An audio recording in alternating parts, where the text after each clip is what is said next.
I guess we're live. Go. Oh, waiting for the music. I don't know what happened. I don't know what happened to the music. There we go, but let's go. Oh, well, hello, everybody. TGIF. It's been a long week. Karen Stoops, my soror in his house. Welcome to the Joy Reid Show. Thanks, everybody who's tuning in. Big ups to everybody that's in the chat. I hear an echo in my ear, but I'm afraid that's going to go away. No, big up to everybody in the chats on YouTube. Big up to everybody that is watching and listening on Substack. If you are a LinkedInee, you're extra special LinkedInies. We love our LinkedIn fam. Also, those of you who are listening on Twitch, our Twitchies on Twitch, we love you guys.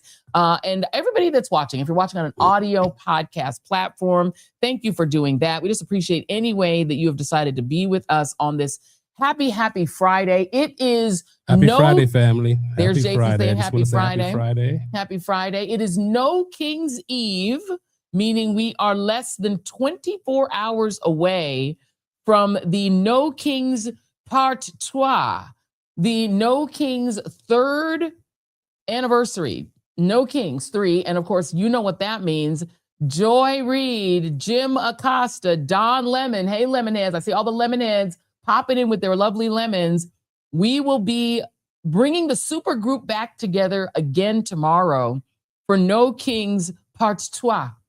That is going to be happening tomorrow. Also, at the end of this show, don't forget, this is our special Team TJRS and Readers chat, our subscribers only chat for our readers who are premium subscribers at YouTube and Substack, and also our Team TJRS folks who are premium subscribers here on YouTube. We're going to talk. We're going to spend an hour together. I'm going to make my security. I'm going to remind you guys how to make it. Don't worry. I will remind you how to make it. And we're going to have cocktails and chit chat. We're going to yap about anything you want that you guys want to talk about. Ask me anything. We're going to yap about it in our special chat. If you are not yet a member, you still have time. As long as you join and become a member, I want to say before, like 5 minutes before the end of the show, you can still join in the Team TJRS Readers chat. So as I mentioned, it is No King's Eve, ahead of the third No Kings protest, with more than 3,100 protests planned across this country that we know of, including a major protest at the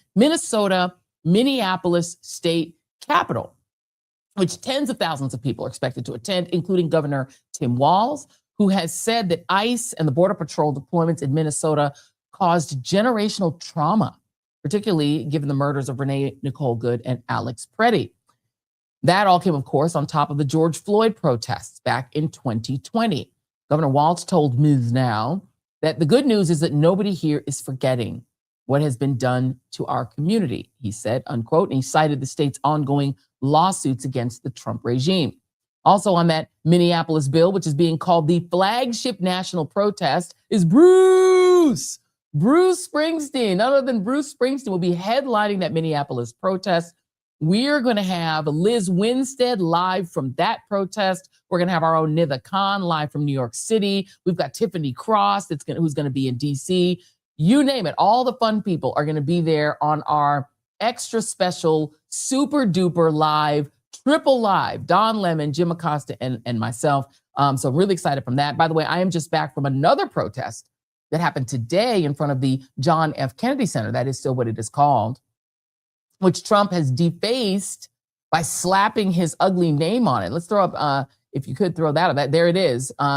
That was we drove right by it. Donald Trump has defaced it by sticking his name on it. But this was a star-studded event held by the First Amendment Committee, which was brought back from the 1950s to defend not just the artists, but also the journalists, the protesters, everybody seeking to avail themselves of the First Amendment. And the celebs were absolutely in the house. The great Jane Fonda, you can see her there with Joan Baez, Billy Porter. It was amazing. It was an incredible event. And so we want to thank everybody for inviting me to be a part of that. That was a lot of fun. And let's listen really quickly to a little bit. Oh, there you go. You can see Rashad Robinson there. You can see all of us standing there. It was actually a pretty incredible event. There's me and Jim, and we were just chilling. And Jim and I did a little presentation where we got on stage and we talked about the First Amendment and all the importance of caring for the First Amendment, defending the First Amendment, and defending our freedoms, our constitutional freedoms against this regime that is seeking to dismantle not just the Kennedy Center. And by the way, one of the things that Donald Trump has claimed is that, this Kennedy Center is down for quote unquote renovations. He has now hinted that it might need to be taken down to the studs, meaning they're considering doing to the Kennedy Center what he's already done to the East Wing and effectively dismantling it and turning it into rubble so that he can rebuild a Donald Trump Center on top of it. That is what Donald Trump is contemplating, destroying this beautiful august building, which he legally has no right to touch, had no right to put his name on, but he's still yapping. He's still yapping about destroying the Kennedy Center even further because Donald Trump is such a child and so needy that he can't stand the fact that the Kennedys are beloved, that the Kennedy family is beloved, that the Kennedys have a Kennedy Center. He wants it for himself. He can't stand the fact that he couldn't get a Nobel Peace Prize. So he whined and whined and whined until FIFA made up a prize and gave it to him. I don't know if you guys know that the Speaker of the House also invented a new prize called the America First Prize and gave it to Trump. And of course, it's a golden statue of an eagle because Donald Trump is such a needy little baby and wants to be the king of the United States. We're going to talk about all of the things that he has planned for us. Yes, everything Trump touches dies. That is a true statement. It is not just a meme. But before we go any further, I want you all to hear from our fearless leader today at the Kennedy Center, the John F. Kennedy Center. That is still what it is called.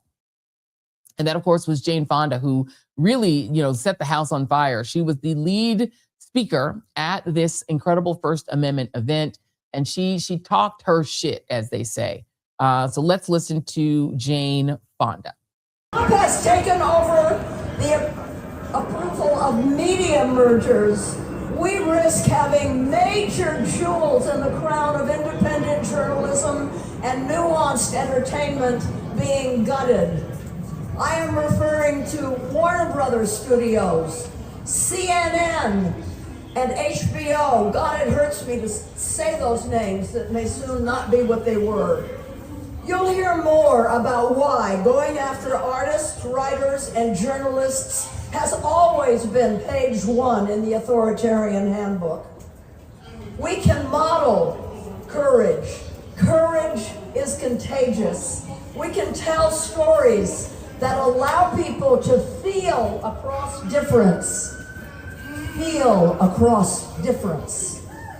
I have one word for what it looks like when we tell new stories of unity, of neighboring, of love, collective power. Minnesota. I'll say that the First Amendment suffers greatly in times of war as the government works to crush internal dissent. Our parents, our forefathers fought and died for these rights, for these freedoms. We must not sit by quietly and watch them taken away. If we wait to act, if we hesitate out of fear or the feeling that it doesn't affect us, it may be too late. The tools we have now to resist, including the right to vote, may not be here, may no longer be available if we don't act now. So I am honored today to be joined by a range of artists who will remind us that even in the face of powerful assaults, we still have our voice, we still have our community, and we will use our voices in our community to fight for our freedoms, the freedom to express ourselves, and celebrate the joy of uncensored art. I too wish we could clone her. She is absolutely fabulous. Somebody in the chat was saying she's 88. I refuse to believe it. When I tell you that woman is fit, fabulous, and gorgeous, and powerful, and spoke so powerfully, and was our fearless leader today. It was so absolutely amazing. And joining me now was my on-stage co-host on today, the great Jim Acosta, my pal, my buddy and pal. And we're gonna have to take this on the road, my friend. We're getting too used to this. And you know what? I think we could bring some houses down. I think, that was some fun. That was some fun that we had out there. And we weren't at the Trump Kennedy Center. We were at the Kennedy Center. That's right. We should make sure everybody's aware of that. And Jane Fonda was absolutely amazing. And she, I mean, my goodness, she's got it. She got it. She has the it factor. I know they say no kings, but she's my queen. Listen, we said they didn't say no queens, okay? So we said there could still be a queen. We will have that queen because that sister is she was fabulous, and her speech was absolutely amazing. And that was just a little supercut of it. But yes, she was fantastic, and you were as well, my friend. You were fantastic too. Yeah, we had a good old time. So let's talk about this. We are on No King's Eve, and we are in the age where Donald Trump, where the Treasury Department under Scott Bessent, his toady at Treasury, is literally minting a gold coin with Donald Trump's face on it. Jason, this is A4 if you have it.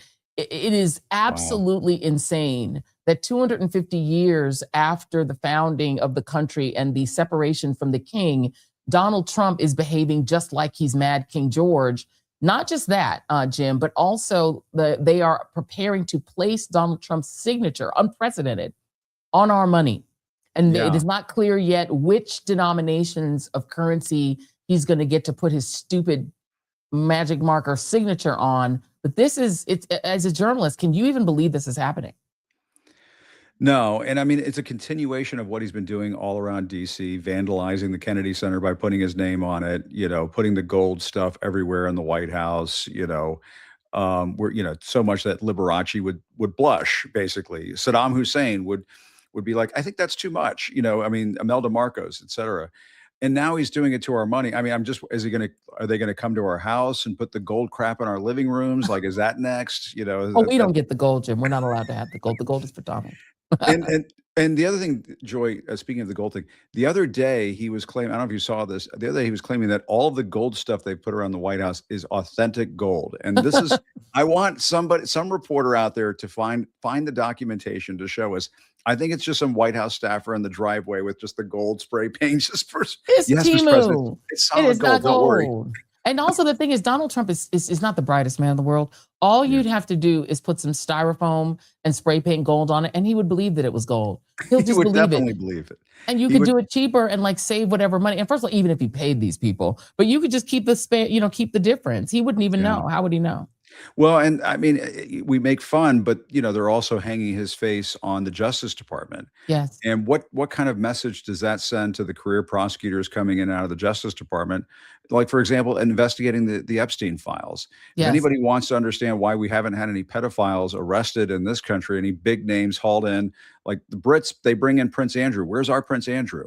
Yeah. None of that is happening in this country because the dictator makes sure that everybody knows around town that he's in charge and that this is his city right now. And I think it is scary, and it's why No Kings matters. It's why this is not just a protest. This is a movement.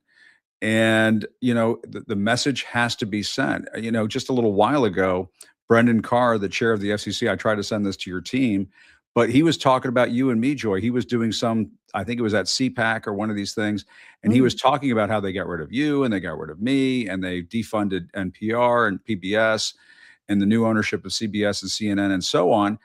And I mean, this is an authoritarian project that's happening right in front of our eyes. There's just no other way to describe it. Yeah, and they're not hiding it. They're proud of it. Donald Trump tweeted about getting rid of you and me, and even Chuck Todd, bragging about taking down Chuck Todd, and this is what they're doing. They're not like pretending not to be. There used to be a time when the Republican Party would get very incensed at even the hint that they might be a little racist. But now they're very proud to be fascist. They're basically flaunting fascism. As you said, if you drive downtown in DC, you'll see Donald Trump, a giant poster of Donald Trump looming over you, not just at the Justice Department, on several buildings. They've put his face up like he's Kim Jong-un of North Korea. He's going to be on the money. And he's soon to be building a monument to himself, a Arc de Trump. They're turning down DC into Mar-a-Lago 2.0. And destroying these historic buildings to remake them in Trump's image. That is monarchical behavior. And I guess what's sort of sad, you earlier were speaking with Tim Miller at the Bulwark, that the Republican Party is actually down with the whole monarchy project. I think that's the only conclusion you can come to. And, I asked him about this because, he used to be a Republican staffer. I'd see him out on the campaign trail. I was covering Mitt Romney in 2012, and he was with John Huntsman and so on. And he's seen the full spectrum going from, the grand old party of John McCain and Mitt Romney and Ronald Reagan and the Bushes and so on to what is essentially an authoritarian project. And And to me, the depressing but important thing to think about is, is the Republican Party going to be a part of the solution? Or are they just going to continue to be part of the problem? And it seems to me that they've made up their minds. The party elders have made up their minds. It's ride or die with Donald Trump. It's Thelma and Louise. Yeah. They're going off the cliff no matter what. And that means it's on the rest of us, on the pro-democracy side of things. As I like to say all the time, it's not left versus right anymore. It's truth versus lies. And we just are going to have to stand up against this as a people in order to get through this. And it's going to be, it's not going to be easy. This is not as simple as a blue wave at the polls in November. This is going to have to be a sustained, multi-year, generational push to keep this thing from going off the rails. And it's going off the rails as we speak. The only thing that we can kind of hope for and count on is, and this is my observation, is that as he's putting his name on the money and minting his coins and all of this stuff, the folks at home understand what's going on. They see the high prices at the gas pump. They see their 401ks shrinking because of the stock market. They see what's happening in the Middle East. Donald Trump just a little while ago was saying Cuba is next. I mean, can you imagine what kind of humanitarian crisis it would cause for the state of Florida, for example, if they were to start obliterating Havana? I mean, this is somebody but the incompetence that they bring to the table is going to be what does them in. I mean, you look at these lines at the airports, the way inflation is now going up again because of high gas prices. Inflation goes up. You have to, we can't lower the interest rates. We're going to have to start raising the interest rates again. And so people are going to start feeling this where it hurts in their bank accounts. And that has a way of sobering people up in a hurry. Yeah, I mean, it was supposed to be that there were going to be multiracial heroes, that faces were going to be added, onto the dollar. There was at one point a talk of a Harriet Tubman $20 bill, but Donald Trump has said, nope, just me, put me on the bill. But here's the irony of it, and this is why Donald Trump really is an idiot. People are going to be theoretically spending almost worthless Trump bucks as inflation skyrockets and the value of a $20 bill or a $5 or a $10 bill goes in the toilet because of his tariffs and because of this war and the gas prices that are shooting up. So your dollars and 20s and 10s with Trump's face on it will buy less and less and less. And he will himself have ordered the symbol of his failure to be in the hands and pockets of every American while the economy is failing. You got to be pretty dumb to put your name and your face on increasingly worthless money. But That's true. He has decided well, to and the do. other thing too is, and there's Don There's Don Lemon. and Don knows. And the Lemon Heads are here, by the way. Come on, Lemon Heads. Nation I is see here. them. Sorry. Oh, that's cool. See? I love it. Yeah. All The right, Acosta Heads are Sorry, here Jim. too. I don't know who they are, but I Come think on, they're here. Acosta They're somewhere. Heads. We're going to make Jim get merch, Don. One of the things that came out of our meetup today is that I counseled Jim Acosta on why. You see, I've got my merch on. He needs to get merch, Don. I need to get merch. Can we talk him into it? I get it. I only have so much time in the day, so many hours in the day. Mojito heads. What do I call them? Should I go with the Cuba thing? If you go with mojito heads, first of all, I will drink to that because I will literally need a mojito like now. You guys know I have all kinds of merch, right? Show it. So I have the hat. I've got the hats, whatever. But this is what I'm going to wear tomorrow, okay? Okay, what are you wearing tomorrow? Show And it. I think you guys will be very happy that I'm going to wear this tomorrow. Ooh, You will I love not that. be silent. Be silent. I We love stand it. with independent journalism here at the Don Lemon Show. And guess what, guys? Every penny goes to the Committee to Protect Journalists. I love it. I love that's it. Very good. And it's not just merch for merch's sake. It Yes. does something. And I got the hats. I got You got the everything. hats, you got the stuff. I got everything. We're going And to you gotta kick get Jim it. out. Jim is trying to be, see, Jim is an OG journalist who's like, merch? I don't do merch. Yes, you do, my friend. You're a podcast. I did that. Now. Joy, remember, Yeah. I counseled you. I'm like, get some merch. You did. But I didn't want it either. And the Lemon Heads were like, No. wait a minute. Yeah. You better The get people some merch. spoke. And The yeah, people the spoke. people Yeah, spoke. we're all OG journalists, and so we were like, we don't do that. But yes, Don has schooled me in the ways of this independent journalism, and so we're all a team. And I just appreciate you guys. I know you guys have short time, so I just want to let each of you very quickly promote our incredible super group tomorrow. I will start with you, Jim Acosta, because I know you got a flash. Tell us, what are we going to look forward to tomorrow? I think what we're going to look forward to tomorrow is, as I was saying earlier, it's not a protest, it's a movement. And people are feeling like, and I love the subtlety of this graphic here.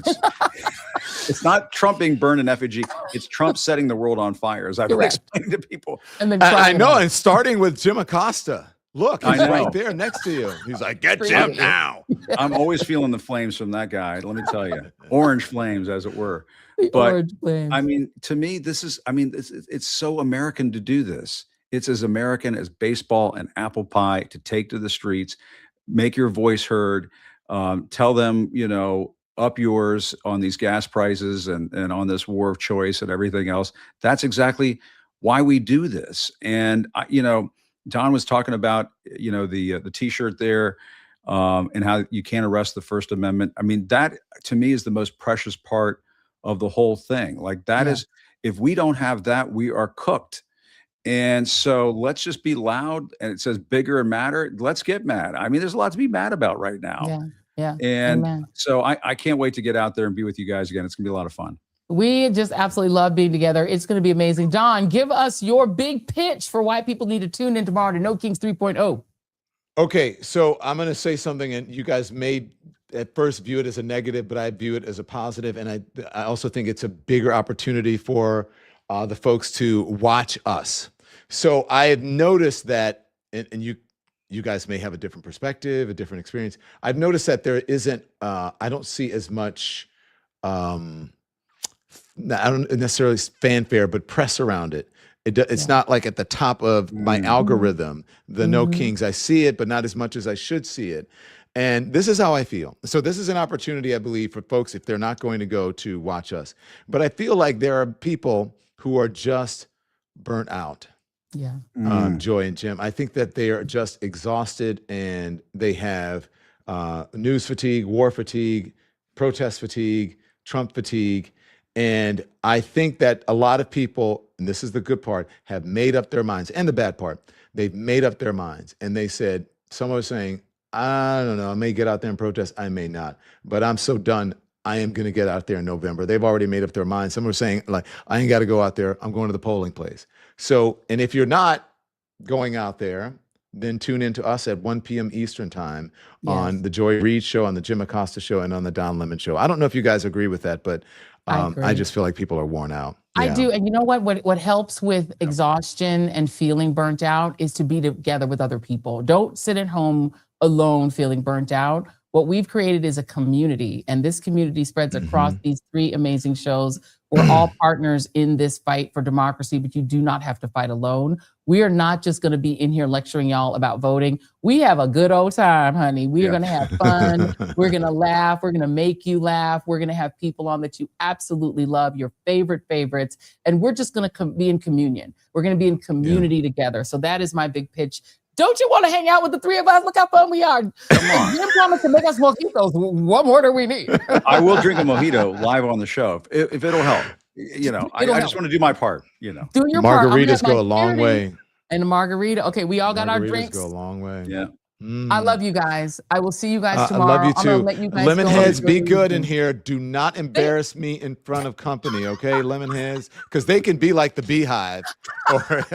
They are serious about you, honey. And we're gonna get these Jim heads. We're gonna call y'all mojito heads. That's what we've decided. We're gonna get some merch for Jim. Love you guys, and we'll see you tomorrow. Y'all go have your margaritas. Love you guys. Take care. Thank you, friends. All right, that's it. We love to bring the super group together because we are family. Thank you all for tuning in. Look at the lemon heads. It's like the good kids in class are like lemon. And we got an Acosta head. We got an Acosta head who jumped in with a $20 pitch for the Acosta heads. And what we'll do is whatever we get into the little money till tonight, we're going to also give that to the Committee to Protect Journalism, CPJ, the Committee to Protect Journalism. We will throw all of that in for the Committee to Protect Journalism. Let's give some love to our wonderful advertisers, because again, we couldn't do this without them. So the Joy Reid Show tonight is brought to you by our new friend, Wild Alaskan Company. Now listen, What challenges do you face buying seafood? Nutrition, sustainability, taste? Just,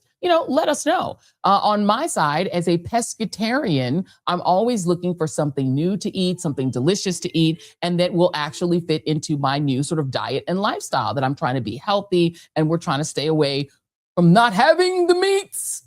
Well, we were excited to discover Wild Alaskan Company. And when did you, by the way, ever really trust the seafood that you brought home, right?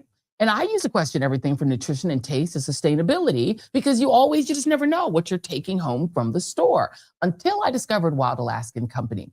Wild Alaskan Company is literally the best way to get wild caught, perfectly portioned, nutrition dense seafood delivered right to your door. Now, just trust me, you have not tasted fish this good. We cooked our first Wild Alaskan seafood last week, and baby, when I tell you, we was eating good. It was delicious. It tasted fresh.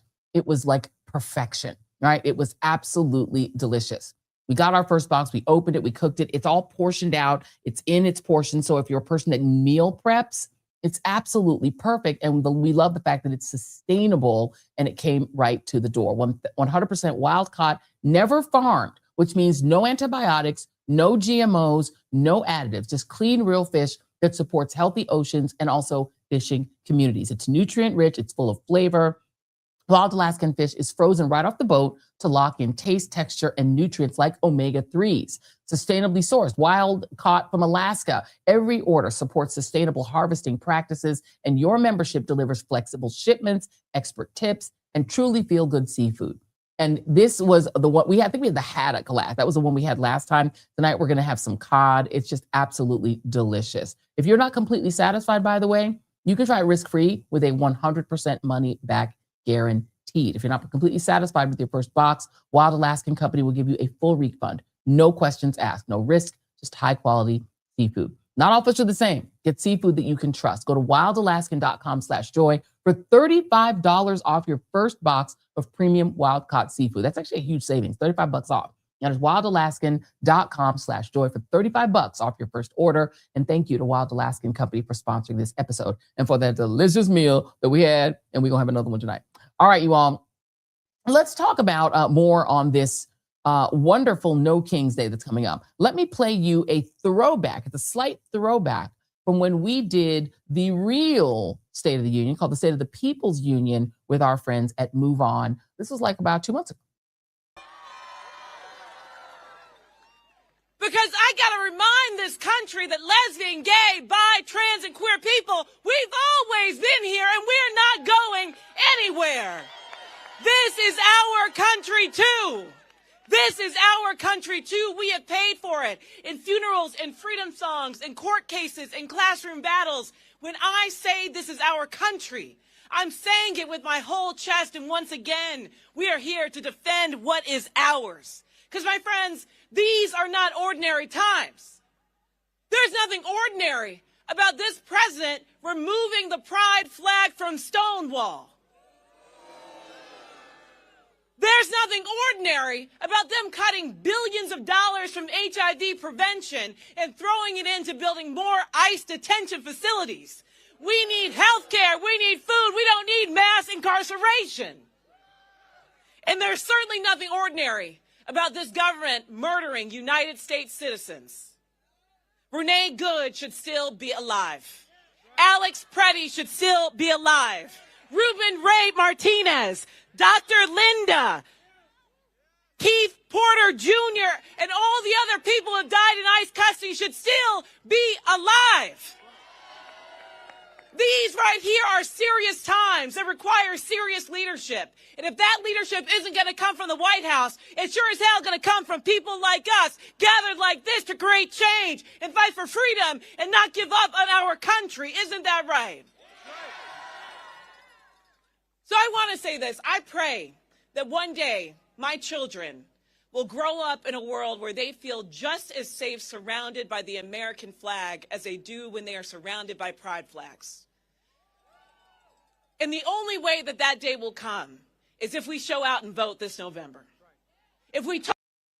And I want to let you all know that Kelley Robinson, who is the president of HRC, the Human Rights Campaign, she will be a featured speaker at the Los Angeles No Kings rally. She's one of the most powerful speakers in the entire country, a brilliant sister. So just to give you a taste of what you're going to hear as we cover No Kings Day tomorrow on No Kings Pas de Toi, we are going to cover that, and you're going to see Kelley Robinson, and she's going to be not just at No Kings tomorrow, but she's going to be a guest a little bit later on the show tonight.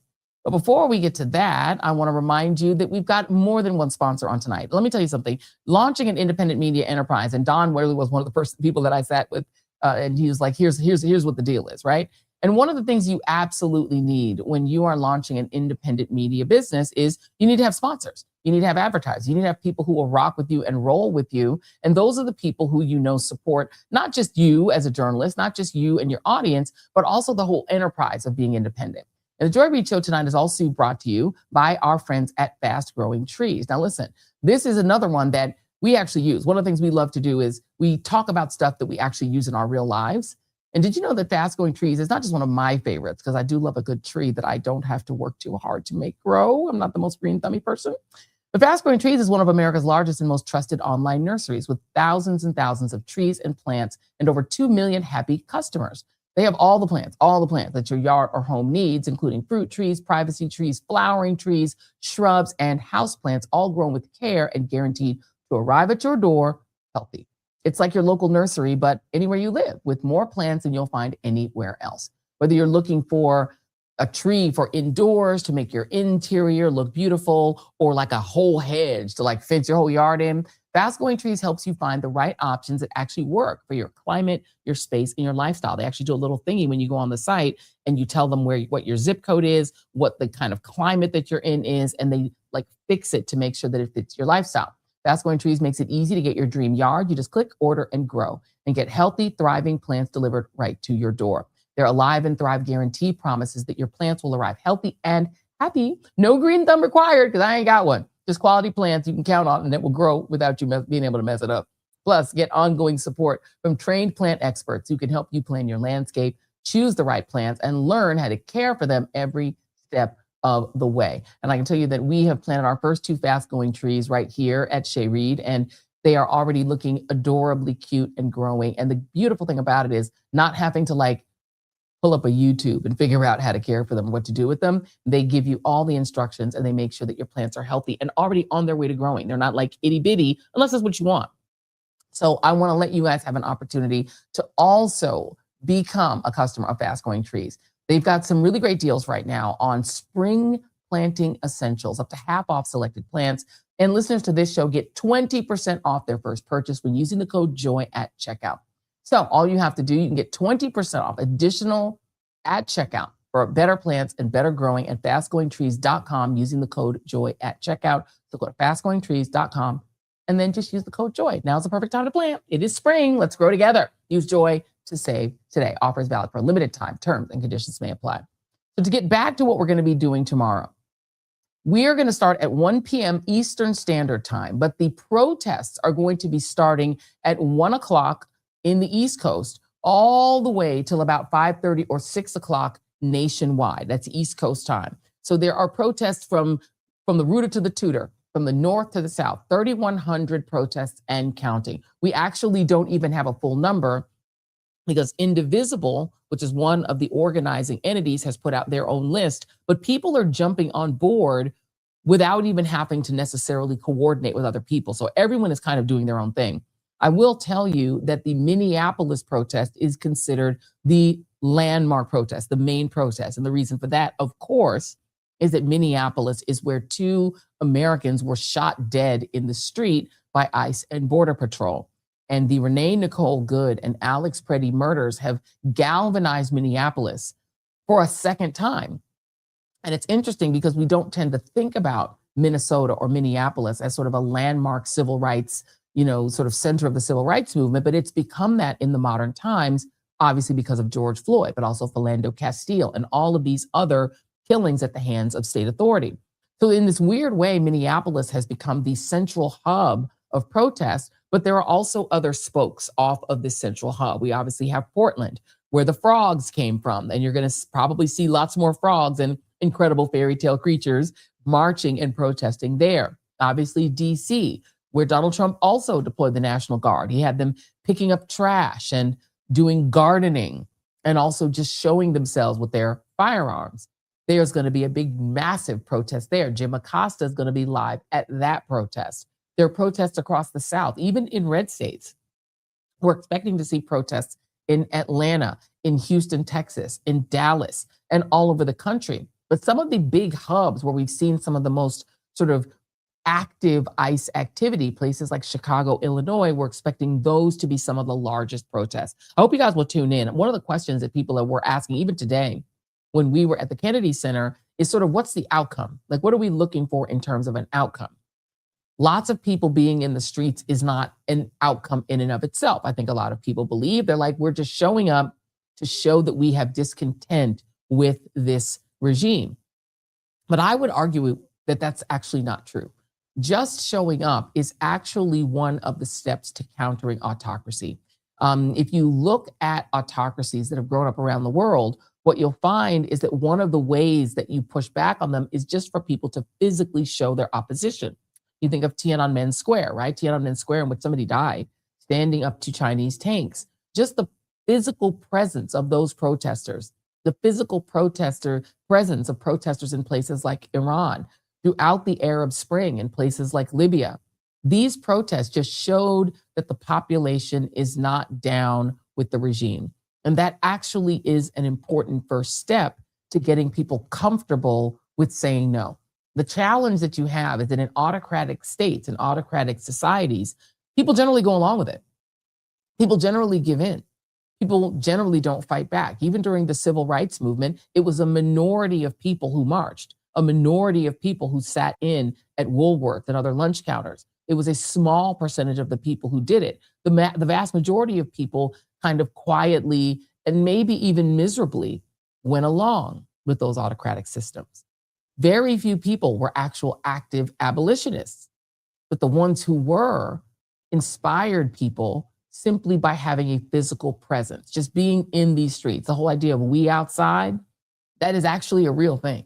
Because when people see that you're outside, when people see that you're trying to push back and that you're standing up for yourself, it gives other people courage to stand up in their own way as well. They need to see the example of someone fighting in order to fight themselves. So it just actually isn't true that the mere presence of protesters is not a step toward fighting autocracy. It's actually the first step and a very important step.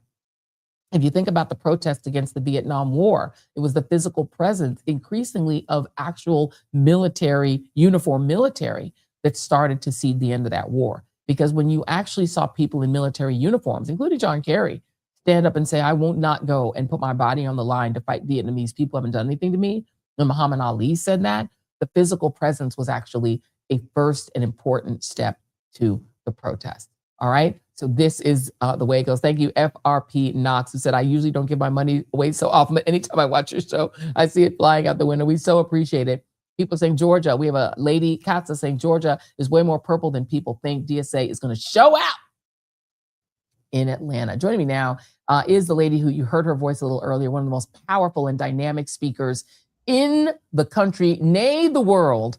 My friend Kelley Robinson, who is the first Black woman president of HRC, a history maker in every way possible, and just a badass sister. Hello, my friend. Ooh, it takes one to know one, my friend. I'm excited to be here with you. Thank you so much. Talk about what we are going to see at the West Coast No Kings protest extravaganza tomorrow. Yes, well, I have to say, No Kings is set up to be the largest single-day nonviolent protest in United States history. You got to be a part of that if you're sitting at home. Don't let this moment of being part of history pass you by.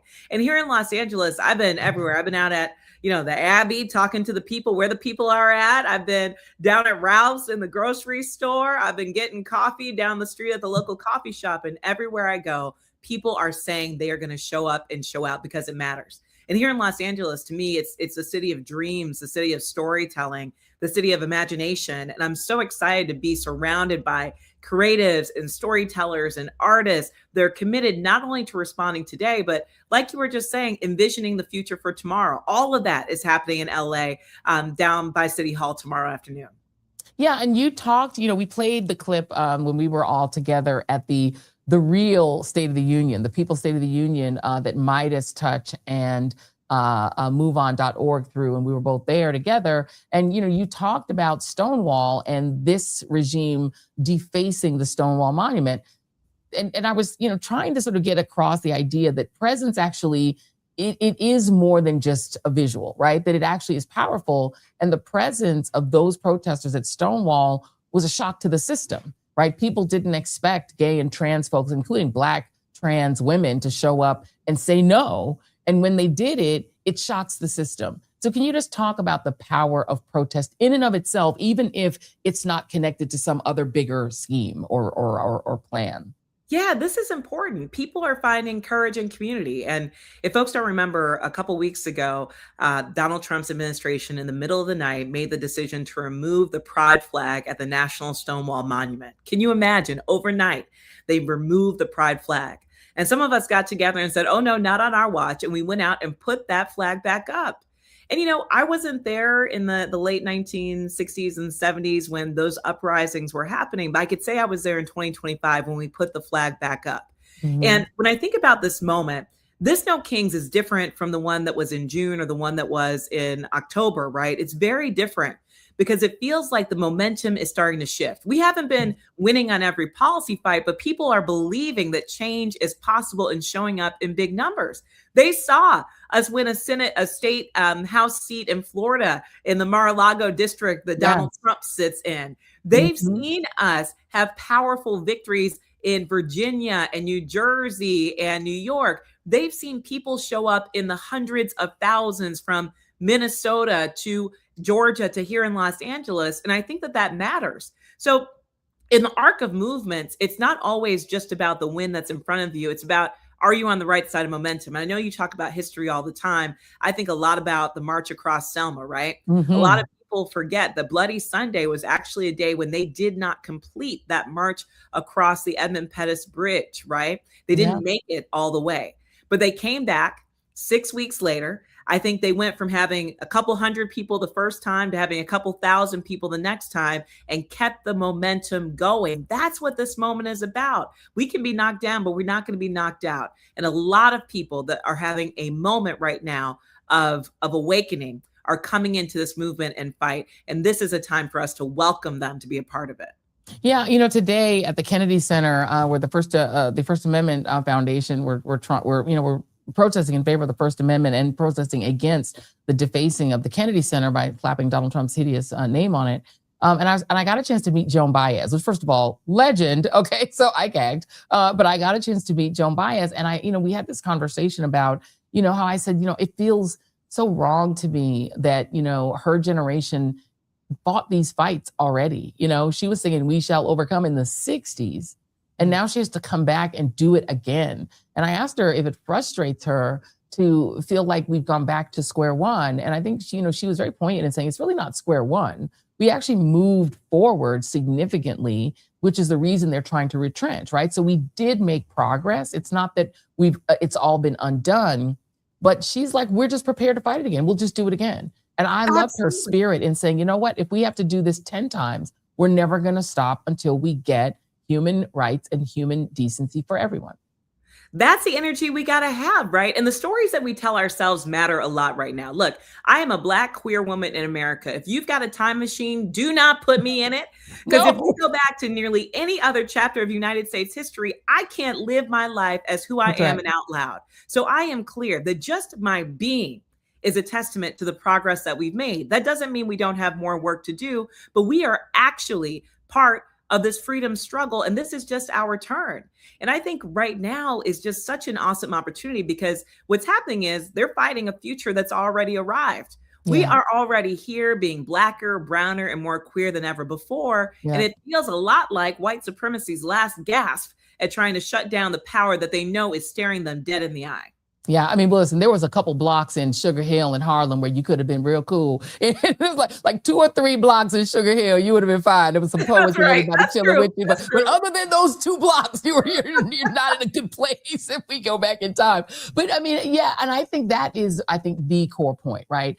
If white supremacy was so real, then why do they need to do this, right? If they're so supreme, then they should be able to compete with women in the Pentagon. They shouldn't be worried about having Black men get promoted to first to 1-star general. They wouldn't have to prevent women from moving forward. They wouldn't have to go out and try to prevent trans kids from playing sports. If y'all are so superior, why do you need to litigate and legislate all of this? Why do you need to prevent other people from competing with you? If you don't fear competition because you're superior, it's almost an admission of inferiority that they feel they have to suppress the growth and development of Black folk, queer folk, brown folk, immigrants. It's like, wait a minute, I thought y'all was supposed to be superior.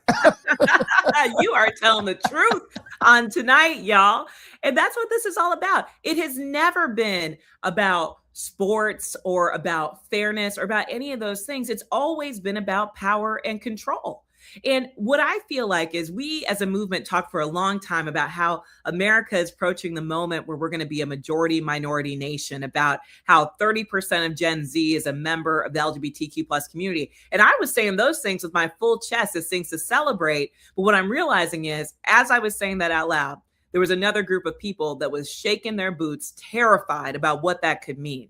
Yeah. This is the critical point in the story of our nation's history of, are we going to allow the diversity, the beautifulness and robustness of our diversity of experiences to actually shape the future or not? All of that is on the line right now. And showing up this Saturday, showing up every day after that, is us showing up to say which side of history we're going to be on. And there's been a lot of forward progress for the LGBT and the Q. The T is having a rough time, a very rough time. And because there's a significant sort of way in which they've been the choice sort of people to demonize. The right has decided, they got Peter Thiel in the house. They can't really say too much about the gays because they Scott Bess and him, it's like they in the club. So it's like, you really can't hit them too hard. They're saying, they don't really necessarily think that they can fight the L, G, and the B, right? But they've definitely decided they can hit the T hard. There's a Trans Day of Visibility that's coming up. Tell us when that is and what you think it will accomplish or can accomplish. Yeah. Well, Trans Day of Visibility is coming up next Tuesday, and it's going to be a beautiful day. It's about lifting up the stories of the trans community's resistance and beauty and power and love, not just the stories of hate and harm that we see far too often. And it's so important because this is a moment where visibility matters. You're right. They are going all out and attacking the trans community. We saw that in the 2024 election. We see that in places like Kansas, where they're trying to take away the driver's licenses of a group of citizens and people. You see it in Idaho just today, where they're criminalizing folks for using the bathroom. I mean, it's out of sorts and out of order. And I want to say this, it ain't got nothing to do with getting the gas prices to be lower, with how much eggs cost, with the war that this nation is in. It's got nothing to do with that. But what we find is when politicians don't have solutions to the issues that matter to people every day, they try to find a boogeyman, a scapegoat, and they've identified the trans community as that, and we cannot stand for it. But if you're looking for a little bit of hope, I would say this. In the 90s, when the Defense of Marriage Act was the law of the land, which meant that lesbian, gay, and bi people couldn't get married to the people that we love, visibility for our community was about 30%. About 30% of people believe that they knew someone who was lesbian, gay, or bi. Right now, visibility for the trans community stands about there. And we've learned over time in the fight for marriage equality that if you get those visibility numbers up, if you let people know that you care about and love somebody who shares my identity, their feelings change, not only for the person that they know, but for our rights and laws and our access to be who we are. So much so that as we got to 70% visibility, we also got things like the Supreme Court decision that affirmed our lives through Obergefell. We got the Respect for Marriage Act, which is a federal law right now protecting marriage equality. That's the journey that we're on for the trans community. And look, if it took 30 years to make that progress for the lesbian, gay, and bi community, which is not long in the history, in the scope of our history. We can do it even faster for the trans community if we all stand up as allies, speak our truth, and lift up the beauty of their lives. You mentioned Obergefell. Are you hopeful that it will stand? Because there is a very significant attempt to have it overturned, and the right has a pretty good record in front of John Roberts' Supreme Court. Look, I came from Planned Parenthood. I was the executive director of Planned Parenthood Action Fund when that Dobbs decision came down that overturned Roe v. Wade. Any right that we have that's been established through the courts, we should not take it for granted. I'm not saying that because we need to be afraid, but we need to be aware and active in doing what we need to do to build power. And I also know that the right wing has started this coalition called Greater Than with an express goal of undermining marriage equality. So any lesbian, gay, or bi folks that thought that our fight was over, you better get with it. They're not coming for one of us. They are coming for all of us. Yeah. And by the way, I will note, just to circle back to the trans community, the SAVE Act would effectively mean every trans person that has transitioned would not be able to vote. Just by default, right? They couldn't register to vote because your birth certificate has to match the name on your driver's license. So that's just by default. That's every single person would immediately be disenfranchised. Are you all doing activism around the Save America Act? I really just call it the Save Republicans' Asses Act. They're trying to save their job. Yeah, the Steal America Act is what it should be called. They're trying to disenfranchise millions upon millions of voters. I mean, how many of us don't have that form of identification? And specifically women and trans folks are the ones that are going to be targeted, right, from this terrible piece of legislation. So yes, we're speaking up and we're speaking out. And I think that there's hope here. We can hold the line.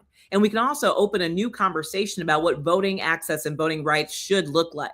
At the end of the day, why would these people be putting forward laws to try to make it so that millions of people cannot vote? You wouldn't be doing that unless you knew that you did not have the will of the people behind you. So that means to me, we got to show up and show out voting. They don't want us to vote. So this better be our moment to show up in the largest numbers anyone has ever seen to send a clear message. Oh, no. Amen. I mean, autocracies inherently understand that the things they're doing to the public are unpopular. And the Trump regime understands inherently that Project 2025 and attempting to send women back into the kitchen and all the things that they want to do and that they say out loud they want to do, that the vast majority of people don't want it. And how do you implement unpopular policies? You force them on the public and you take away the public's ability to remove you from power. And they're trying to systematically remove the opportunity for the majority of people to work their will, because they know that their will would be no more regime, no more Trump regime. Nobody likes what he's doing. So they're like, it's fine. We'll just impose it on you anyway. It's a frightening place to be. It's terrifying. And look, at the end of the day, the harm that's happening and how it's really felt is not with the people in Washington, D.C. that are, going home to their congressional district and cutting all the lines at TSA, right? I know. It's happening to the kid that is 5 years old that just wants to play sports with their friend. It's happening to the family that can no longer afford health insurance because the premiums are so high. It's happening to a mom of a trans kid that I talked to yesterday that said she prays for the day she can worry more about her kid finishing his vegetables than whether or not he lives to the next day. We cannot allow our dignity and humanity to be subsumed in this moment. We have to stand up for each other. And if there's any bright lining, it's seeing how people are doing that. In Minnesota, how they're standing up for our neighbors. In New York, how they've rallied around trans kids who don't have access to gender affirming care. I see it every single day. And that, I don't want to lose that in this moment of crisis. We're seeing a real heroism of our community and our people standing up for one another. That's what can fuel us through this. You now understand why Kelley Robinson will be a star of the Los Angeles No Kings Patois protest on tomorrow. She's a bad sister, and she is going to give that kind of inspiration to the crowds there in LA. Be well, my friend. Keep the fight going. And the door here is always open. You are family to the team, the TJRS team. So come back anytime. Thank you, sis. Thank you. Let's go. Thank you. Happy No Kings Eve to you and to all of us. Jason, can I get a round of applause for that? We had a good time. We had a good old time this first hour. I hope you guys are hyped for No Kings. It is going to be so amazing because it's not just going to be yapping and talk. It is going to be community. It's going to be a gathering. It's a gathering of like-minded people who care about the country, but do not like the direction that is going in. In the 250th year of America's birth, the worst thing that could possibly happen is that we turn into the kingdom that King George was ruling, which we, a lot of people died to get the hell away from. They want back that world, the people on the right, and they're not being subtle about the fact that they want it back. And they're doing the most, trying to turn us backwards such that you will not recognize this country when they're done. And that is the reason we have to stand up and fight. If you don't fight, you just have to get used to what they're doing. And none of us are willing to get used to what they're doing. We're just not used to it. And whether or not, you feel like you understand the trans community, it doesn't actually matter, because any minority community, once they go after one, they just go after all of them. And if you think that you'll be exempted from it, every minority community gets got. A lot of Latinos who thought they could ride with the right wing are finding out that they eventually get got too. People who are immigrants who thought, well, I'm an immigrant, that doesn't go for me. These African Americans are the ones who have the problem. They're getting got too. People who thought that they could walk away from other communities and say, well, that's not my people. It's not about me. I can vote for the Lions will eat my face party. The lion will never eat my face. They're finding out, oh, they're eating my face too. A lot of farmers who thought I can roll with the right wing. They'll never come for farmers. We feed the country. Bloop, they're coming after you too. Every single group ends up being on the menu, because the only people at the table with the napkins tucked under their chins are the Epstein class. If the Epstein saga taught you anything, it should have taught you that there are two classes in America, just two. There's the Epstein class and there's everybody else. The Epstein class gets to have unlimited wealth, barely any taxation. In many cases, they pay fewer taxes than their secretaries or their janitors. They get to live in 8, 9, 10 different homes, and they get to get tax breaks on each of them. And they get to exercise their most lascivious and horrific delight. They get to play with children as if they are toys. They get to trade them around the world like playing cards. They get to build their disgusting, dirty AI plants and factories in poor people's communities and let those people get poisoned while they get to breathe free air. They just go and get on a cruise ship and float away. They get to poison us, fire us, take away our jobs, and they get to rule. Everybody else is who is getting ruled.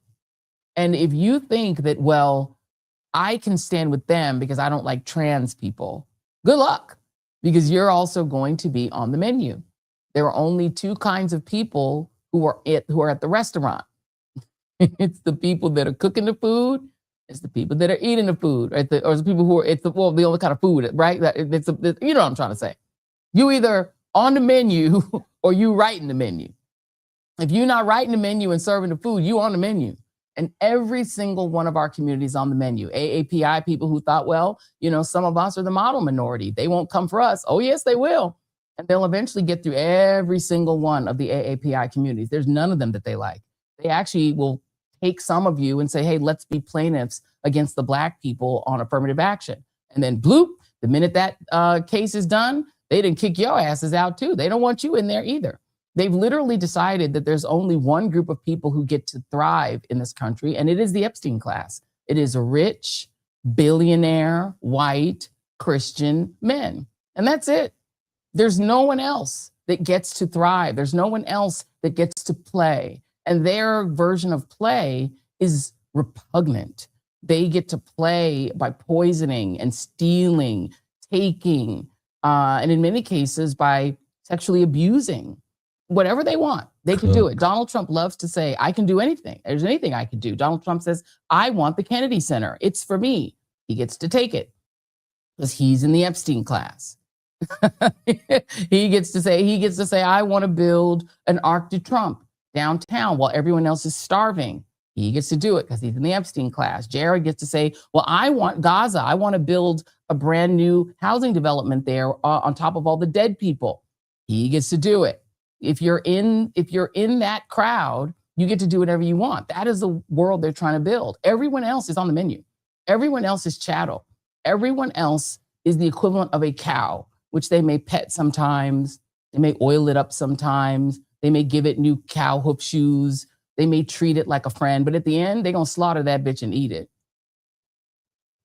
And I'm just saying, all of you who are the little pets, the little, roly-poly pigs. No, you that did they not. rub in the belly and they treating you like you their friend. I'm telling you, you're a pet cow if you are not one of them. Eventually, they're going to slaughter your ass and eat you. Welcome to hour 2 of the Joy Reid Show. I'm telling you, it's 2 classes. And the rest of us better get with this thing quick and team up against them, because there's a lot more of us than them.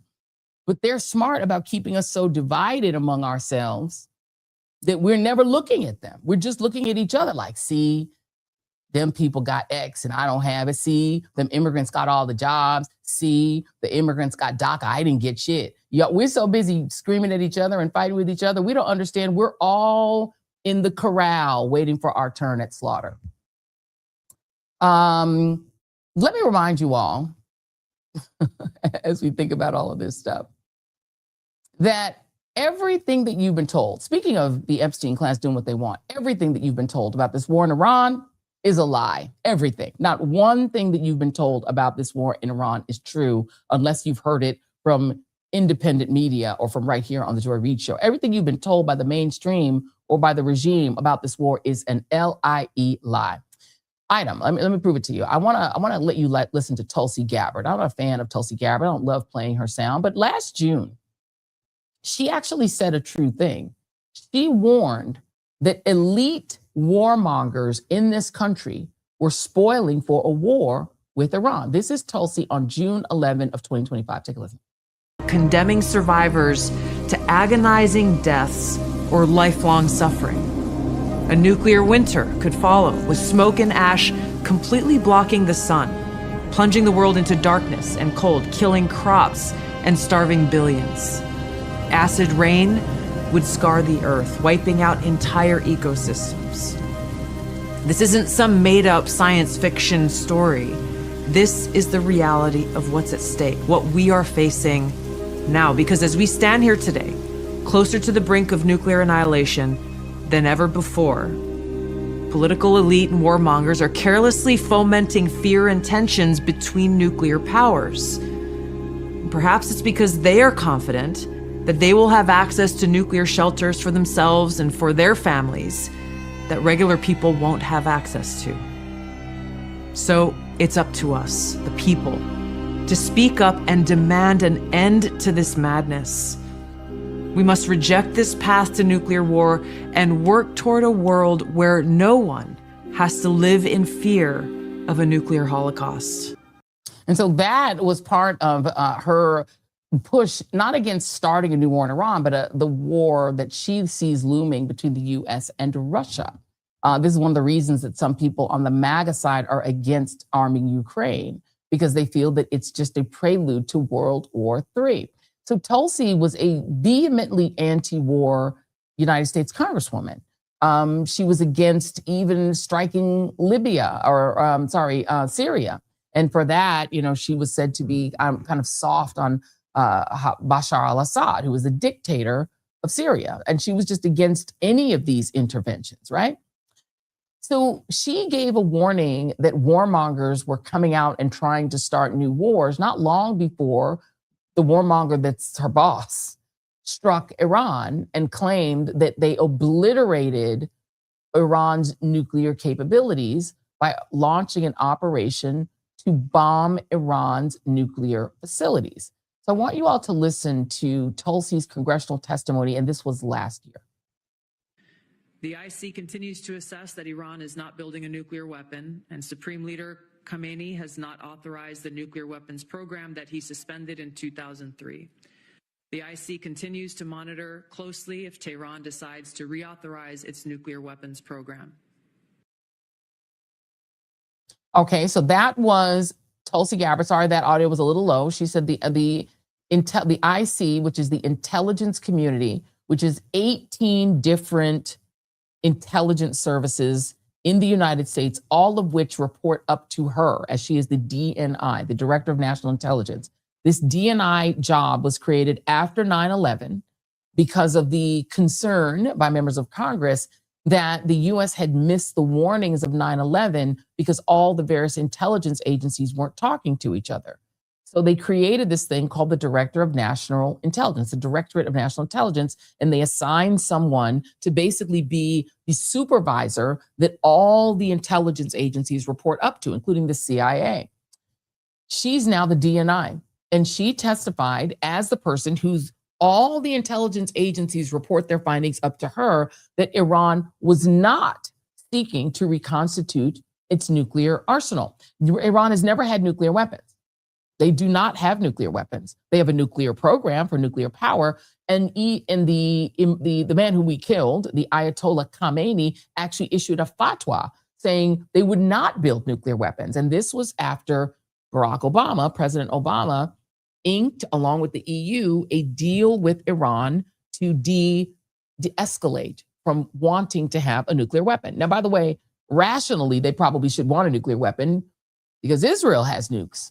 And Israel got their nukes during the John F. Kennedy administration, or really slightly before. And Kennedy tried to tell them, you can't have nukes. They were the ones who were being told you can't have nukes. They got them anyway. And if you live near them, particularly if you live in one of the countries that they see as part of their Eretz Greater Israel, which they would like to take over and eat up some of your territory to make their Greater Israel, you maybe want nukes so you don't end up becoming Ukraine. But I digress. Let me play for you a very different Tulsi Gabbard, who used to be stalwartly anti-war and say, let's not have a war between the US and Russia over Ukraine, and let's not have a war in Iran. Now I want you to listen to Senator Jon Ossoff last week trying to get Tulsi to simply stand by her previous assessments of Iran. Under the law, you are responsible for providing national intelligence to the president, correct? Yes. And to the heads of executive branch departments and agencies, yes? Yes. And to the chairman of the Joint Chiefs and senior military commanders? Across the IC, yes. And to the Senate and the House and relevant committees, correct? Yes. And the law states that the national intelligence you provide to Congress, quote, should be timely, objective, and independent of political considerations, correct? Yes. And you noted in your opening statement you're here fulfilling a statutory responsibility and that your testimony, quote, represents the IC's assessment of threats, That's right. Correct? That opening statement, as submitted to the committee in advance of this hearing, stated that as a result of last summer's airstrikes, quote, Iran's nuclear enrichment program was obliterated, end quote, correct? That's right. And is that in fact the assessment of the intelligence community? Yes. So the assessment of the intelligence community is that Iran's nuclear enrichment program was obliterated by last summer's airstrikes. Yes. In the opening statement you submitted to the committee last night also stated, quote, there has been no effort since then to try to rebuild their enrichment capability, end quote, correct? That's right. And that's the assessment of the intelligence community. Yes. The White House stated on March 1st of this year that this war was launched and was, quote, a military campaign to eliminate the imminent nuclear threat posed by the Iranian regime, end quote. That's a statement from the White House. Quote, the imminent nuclear threat posed by the Iranian regime. Was it the assessment of the intelligence community that there was an imminent nuclear threat posed by the Iranian regime? The intelligence community assessed that Iran maintained the intention to rebuild and to continue to grow their nuclear enrichment capability. Was it the assessment of the intelligence community that there was a, quote, imminent nuclear threat posed by the Iranian regime, yes or no? Senator, the only person who can determine what is and is not an imminent threat is the president. False. And This he is the made that worldwide. This is the determination. worldwide threats hearing where you present to Congress national intelligence, timely, objective, and independent of political considerations. You've stated today that the intelligence community's assessment is that Iran's nuclear enrichment program was obliterated and that, quote, there had been no efforts since then to try to rebuild their enrichment capability. Was it the intelligence community's assessment that nevertheless, despite this obliteration, there was a, quote, imminent nuclear threat posed by the Iranian regime? Yes or no? It is not the intelligence community's responsibility to determine what is and is not an imminent threat. Okay. That is up to Here's the the president problem. based on a volume No, of it is information precisely that he receives. it is precisely your responsibility to determine what constitutes a threat to the United States. This is the worldwide threats hearing, where, as you noted in your opening testimony, quote, you represent the IC's assessment of threats. You are here to represent the IC's assessment of threats. That's a quote from your own opening statement. And so my question is, as you're here to present the IC's assessment of threats, was it the assessment of the intelligence community that, as the White House claimed on March 1st, there was a, quote, imminent nuclear threat posed by the Iranian regime? Yes or no? Once again, Senator, the intelligence community has provided the inputs that make up this annual threat assessment. You won't answer the question. I swear, if y'all in Georgia do not return John Lewis's mentee, Senator John Ossoff, to the United States Senate, I don't know what I'm gonna do with y'all. That is one of the most brilliant young men in public office today. He is up for re-election. If y'all don't get to those polls and keep him in, I can't help you. That was a dismantling. He knows that she said and has testified, as I played you before, under oath, that Iran's nuclear capability was allegedly wiped out. And then now she refuses to repeat that when asked a direct question by a United States senator. All right, let's go over to the House side and give a day later Representative Jimmy Gomez a shot. Let's see if he can get her to just stand by what she said before.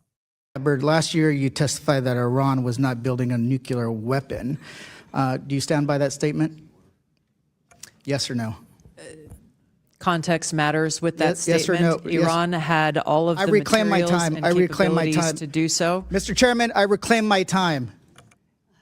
It's an easy answer. You either stand by what you said last year or not. It is a serious question that requires the Director totality of the Gabbard, I information reclaim my available. time. I reclaim my time. Did you, when President Trump was asked about your testimony, he said you were wrong. Were you lying or not? I stand by the intelligence Great. community's With that, complete assessment. Director Ratcliffe, when it came to the director's testimony, she said that Iran was not building a nuclear weapon last spring in Congress, and so the Supreme Leader has not authorized the nuclear weapons program. Do you agree with what she said or not? Yes or no? The director's right here. She can speak for herself. Oh, so I thought this was an intelligence community briefing. Let's move on. Trump also said he didn't care what you thought or said. Should he care about what you have to say when it comes to intelligence? I continue to provide the president with the intelligence community's assessments on all matters. So let me just kind of get this straight. The department, you said that Iran was not building a nuclear weapon last year. President Trump said he didn't care what you thought, and you were wrong. They engaged in Operation Midnight Hammer. He then says it was obliterated. We hear later reports that in open source reporting that it was only set back by a few months. Then at the beginning of this war, he said that they were weeks away. I just want to kind of get a sense of, were they weeks away of achieving a nuclear weapon? Yes or no? Congressman, this is a serious matter, and you've made some very serious mischaracterizations Yes here. or no? Were they weeks and so away? It would be Yes a or no? disservice to you and the American people to answer this question Reclaiming my time. with a mere yes or Reclaiming no. my time. Were they weeks away or not? The American people need to know if this was an imminent threat or not. If they're weeks away or not. If they're months away or not. None of this dodging. Were they an imminent threat? Yesterday you said that only the president, the only person who can determine what is an imminent threat is the president of the United States. Do you stand by that statement? Yes, I do. Director Ratcliffe, do you agree with that assessment? That the president is the only person that can determine if something is an imminent threat or not? The president's commander-in-chief gets to make a decision about what's an imminent threat. The intelligence community, well, the intelligence. Reclaim my time. The intelligence, reclaim my intelligence time. community Reclaim has provided my time. a body reclaim of intelligence my time. that Here's supports the reason why the decision is that if the president can made. determine and ignore what you're doing, why do you guys even have a job? Why do you even advise them? So you're saying tomorrow the president of the United States can say China is an imminent threat, and then he can take his own, no matter what the intelligence says, he can take his own action. So that's what you're basically saying. That was the difference between Gentile, Georgia, and not here for the shits, Illinois. He said, reclaiming my time. He's like, I want to hear the shit. Jimmy didn't have time for it. He didn't have time for this. He's like, I got to get on to this. I don't want to hear it. But what you heard from Tulsi Gabbard is a kind of learned helplessness. She's the person who challenged Kamala Harris when she was a Democrat who was running for president in 2020, essentially attempting to make it sound that Kamala Harris was a warmonger. She was so anti-war that she was challenging Kamala Harris on that basis. She now has got this learned helplessness where apparently she doesn't know or remember anything. She can't tell you anything about anything. Suddenly, this woman who was so self-possessed and was such a strong advocate against the war learned helplessness. Wonder why that is. So if it was not an imminent threat, I think we pretty much established Iran was not an imminent threat to the United States. I think that's fairly clear. So why were we there? Why are we there? Do you remember the mysterious trading we talked about on Wednesday? The mysterious trading. Jason's got this chart here at C5. You see that? Remember that? How when Trump started this war, crude oil futures trading suddenly shot up, and someone who we don't know who it was making all these trades on that Monday. It was weird, right? That somebody was suddenly trading on oil futures before we went into war. That's a strange thing that we should just make a note of, just make a mental note of it. I'd also just make a mental note of Donald Trump's wealth gains. If you just look at the time between when he was president last time and when he's president now, Donald Trump and I'm not even sure that the 2001, this is his net worth. So this is the Forbes estimate of his net worth. Because Donald Trump wasn't really like a real billionaire, right? But he has a lot of assets that you could say are worth $1 billion in total. Look at his growth from 2001 through when he becomes president again, and the pandemic hurt his net worth a little bit, so it didn't grow that much. And then all of a sudden he becomes president again. Look at that chart just fly up. Suddenly, this dude, this is the next slide, is worth $6.5 billion. Most of it is crypto wealth. A lot of it is properties that he now owns in the same region that's getting bombed by Iran, deals he's done with foreign governments, and secret investments in his crypto enterprise. It's a weird thing, right? There's also, of course, another reason for this, the Greater Israel Project. Let's listen to Pete Hegseth. Oh, there it is. How much is he really worth? $6.5 billion. Donald Trump added $1.4 billion over the last year alone, leveraging the presidency for profit. His cryptocurrency ventures stalled out before the election, exploded after his victory, adding an estimated $1.8 billion to his fortunes overall. Another $500 million came in court, where Trump's legal team succeeded in eliminating a $500 million judgment against him from the state of New York. His once dormant licensing business earned $400 million as foreign developers clamored to do business with an American president. Why isn't he up more? The value of his shares in Trump Media, which is where Truth Social is, the parent company of Truth Social, actually decreased by $1.3 billion. That's just a scam. No one uses that thing except him and the media that follow him. But he's just made a lot of money being president. So Donald Trump, that's the whole purpose of the presidency, right? And the billionaires who support Donald Trump just like to keep him fat and happy with lots of money in his pockets and a full diaper, a constant diaper change, a frequent diaper change, and just keep him happy so that they can run the country. The billionaires are eating off of his presidency, which is why they're never going to let him go. They're never going to let him go because his presidency is what enables them to eat. They can get endless defense contracts, endless money that they can grift off of crypto, endless opportunity for payday. And so keeping him happy and making, an arc to Trump and putting his name in the Kennedy Center, they don't care if he does that. They don't care what he does. If he destroys the country, if he turns the dollar into cinders, it doesn't matter. They're trading in crypto now.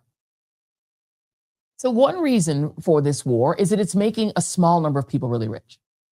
Reason number two, the Greater Israel Project. Okay, now let's hear Pete Hegseth. This is C8 talking about the Temple Mount in Israel.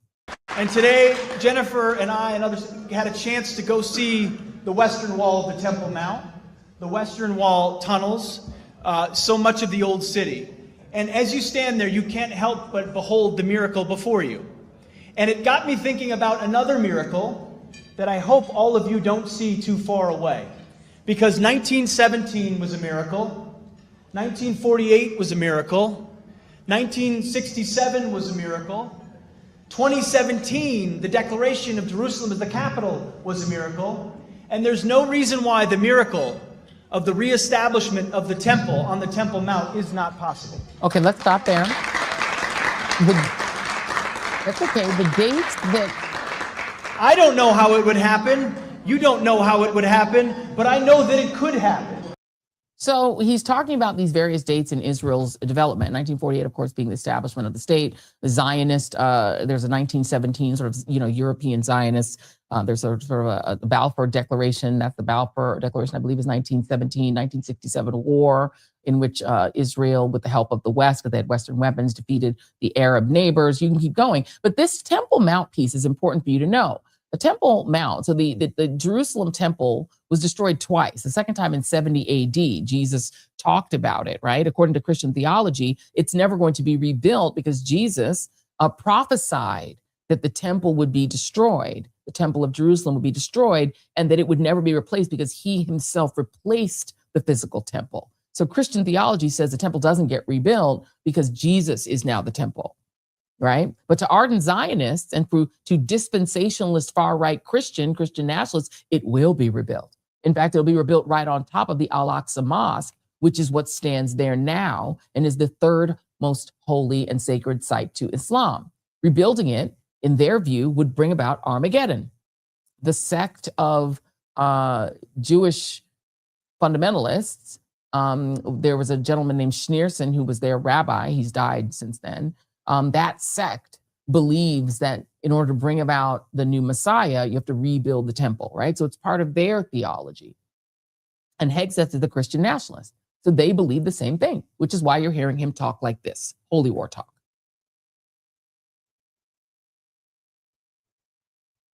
Oh, that's okay. This is, yeah, that's it. Month, I meant to read a prayer, which I'm going to read today, which I think is fitting given what's going on right now. But it was just as fitting in January as it is today.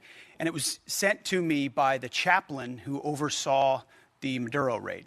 So this was the prayer that he prayed before that mission with those great Americans who conducted that mission. And he wanted to share it with me, and I'd like to share it with the group today. Almighty God, who trains our hands for war and our fingers for battle, you who stirred the nations from the north against Babylon of old, making her land a desolation where none dwell.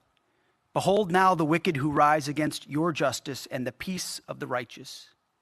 Snap the rod of the oppressor, frustrate the wicked plans, and break the teeth of the ungodly. By the blast of your anger, let the evil perish. Let their bulls go down to slaughter, for their day has come, the time of their punishment. Pour out your wrath upon those who plot vain things and blow them away like chaff before the wind. Grant this task force clear and righteous targets for violence. Surround them as a shield. Protect the innocent and blameless in their midst. Make their arrows like those of a skilled warrior who returned not empty-handed.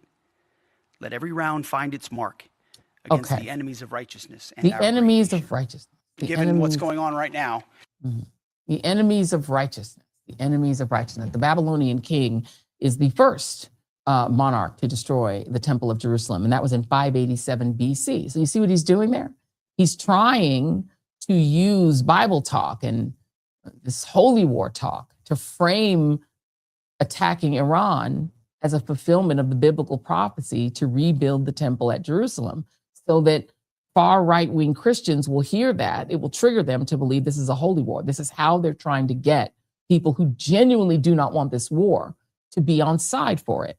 And the people who really want it are these two groups, white dispensationalist or white nationalist Christians who believe that rebuilding the temple will bring about Armageddon, and Zionists who want an Eretz Israel. They want to turn Iran into a failed state full of competing ethnicities who are all failing, so that they can take possession of the majority of the Middle East, so that they can grow Israel by knocking off, all of the surrounding countries and taking pieces of it. They want a big piece of Lebanon.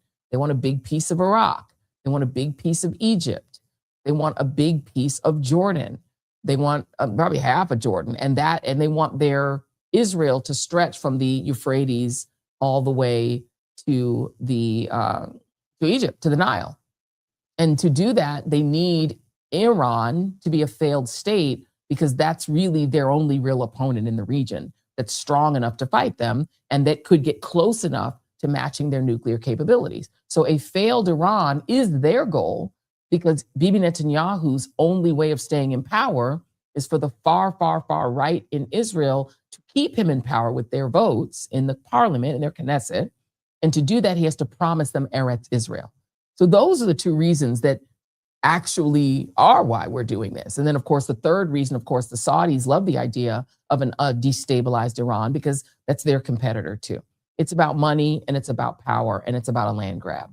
That's what it's about. And by the way, meanwhile, to assuage the white nationalists, one of the other things that the Pentagon is doing, or the regime is doing, they're about to pay out Mike Flynn, who is the QAnon curious former Defense Intelligence Agency head, who was actually prosecuted for having conversations ex parte with a Russian spy, with the Russian ambassador. Trump pardoned him after he pleaded guilty to lying to the FBI about that. And the last thing I will note is that part of this project is white Christian nationalism, not any kind of Christian nationalism, because Helene Cooper tweeted this. This is the terrific Pentagon correspondent, Helene Cooper. The life of the Pentagon under Pete Hegseth, he has stricken the promotions of 2 Black and 2 women officers from promotion to 1-star general.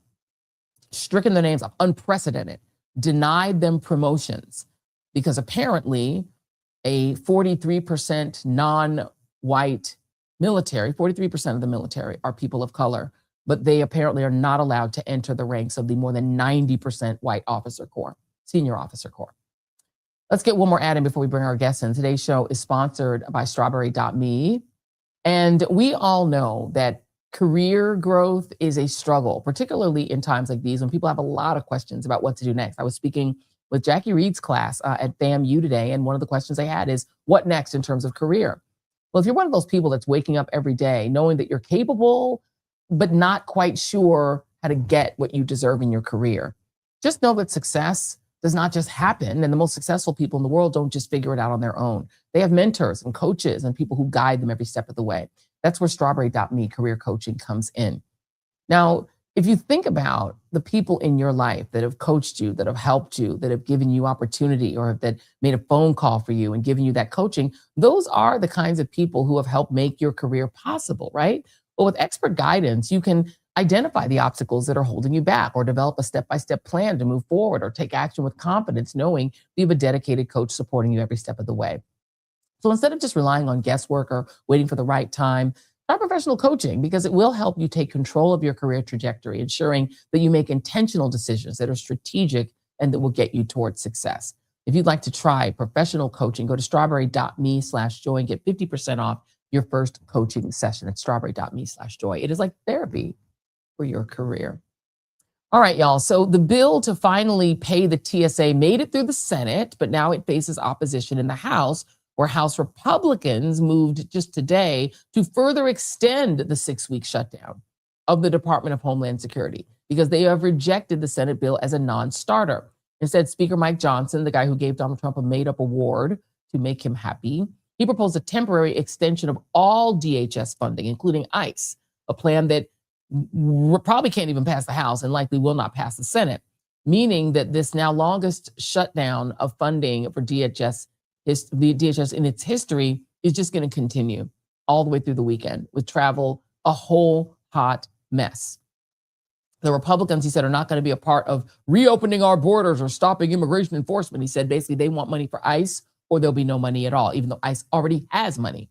Let me show you what's happening at Houston Airport, where the ICE officials, the ICE agents who do get paid, are literally now sitting in the seats of TSA agents who are likely not there because they're not getting paid, and they're doing their job.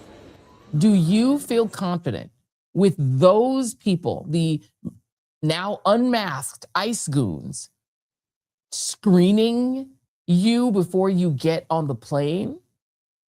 Joining me now is Judge Glenda Hatchett, legal expert and host of The Verdict with Judge Hatchett. She's also recently released her first ever children's book, Gold Girls, about empowerment and making dreams come true for girls age 3 to 8. There is a picture of it. You can also get it in the store. We, of course, stocked in the store. Judge Hatchett, can we talk about this for a minute, Jason? If you could put back up D2 without the sound. The idea that now, I don't even know if this is legal, Judge Hatchett. It's not for ICE agents to do someone else's job. Your thoughts? It's not because they're not trained. There is specific protocol for TSA agents to screen passengers at these airports. And what we know with the more than 480 who have resigned, and understandably so, because they haven't been paid. We're not talking about a few days. We're talking about for weeks they have not been paid. So stop right there, Joy. It will take 4 weeks of training. And this is what the government has said. Those are the standards that they have set for TSA agents. So even if they were able to recruit tomorrow and that the funding started, it would take 4 weeks to replace the people who have resigned. So the fact that they are bringing in ICE agents who are not trained, and we know that there are in 14 of the major airports in this country, is not right. Yeah. And they shouldn't be doing it. Now, contrast that, and I'll make this very brief, contrast that to the videos we saw when they were first deployed on Monday, when they were standing around leaning against the walls, while these men and women who are trying to get the work done are not being paid. Let's be very clear. ICE agents are being paid. And it just, the horrific irony of this is despicable. I can't imagine being a TSA agent who already makes half of what ICE agents make. So apparently we can afford to pay airport screeners double what we're paying them, because ICE agents make double what the average TSA person makes. So now what you have is the indignity of unpaid people watching people who already make twice their salary when they were getting paid do their job with no training. It's an insult to the whole idea that TSA agents are professionals at all. It is, and it is really troubling. But also, as you were talking about at the beginning of the segment, what does that mean in terms of the efficiency and the safety of people traveling in this country? First of all, they said, we're going to bring them there because they're going to help with the security lines. But they also, let's be very clear, said that they were going to be screening for sex traffickers, for criminals. And my theory, Joy, quite frankly, is that this is all designed for Americans to get used to them being in the airports, that this then helps to quote unquote normalize this. This is the first time, think about this. This is the first time in the history of this nation that we've seen this happen. Yep. I mean, we haven't seen this. I mean, in foreign countries I travel, I mean, you see people, you see military, but it almost as if this is the precursor so that we will get used to it. And then the question in my mind, which we're not going to talk about tonight, but perhaps another time, is this then ramping up to justifying having ICE agents at polling places? No, we can talk about it now. Let's not wait, because Steve Bannon has said that is exactly what it is.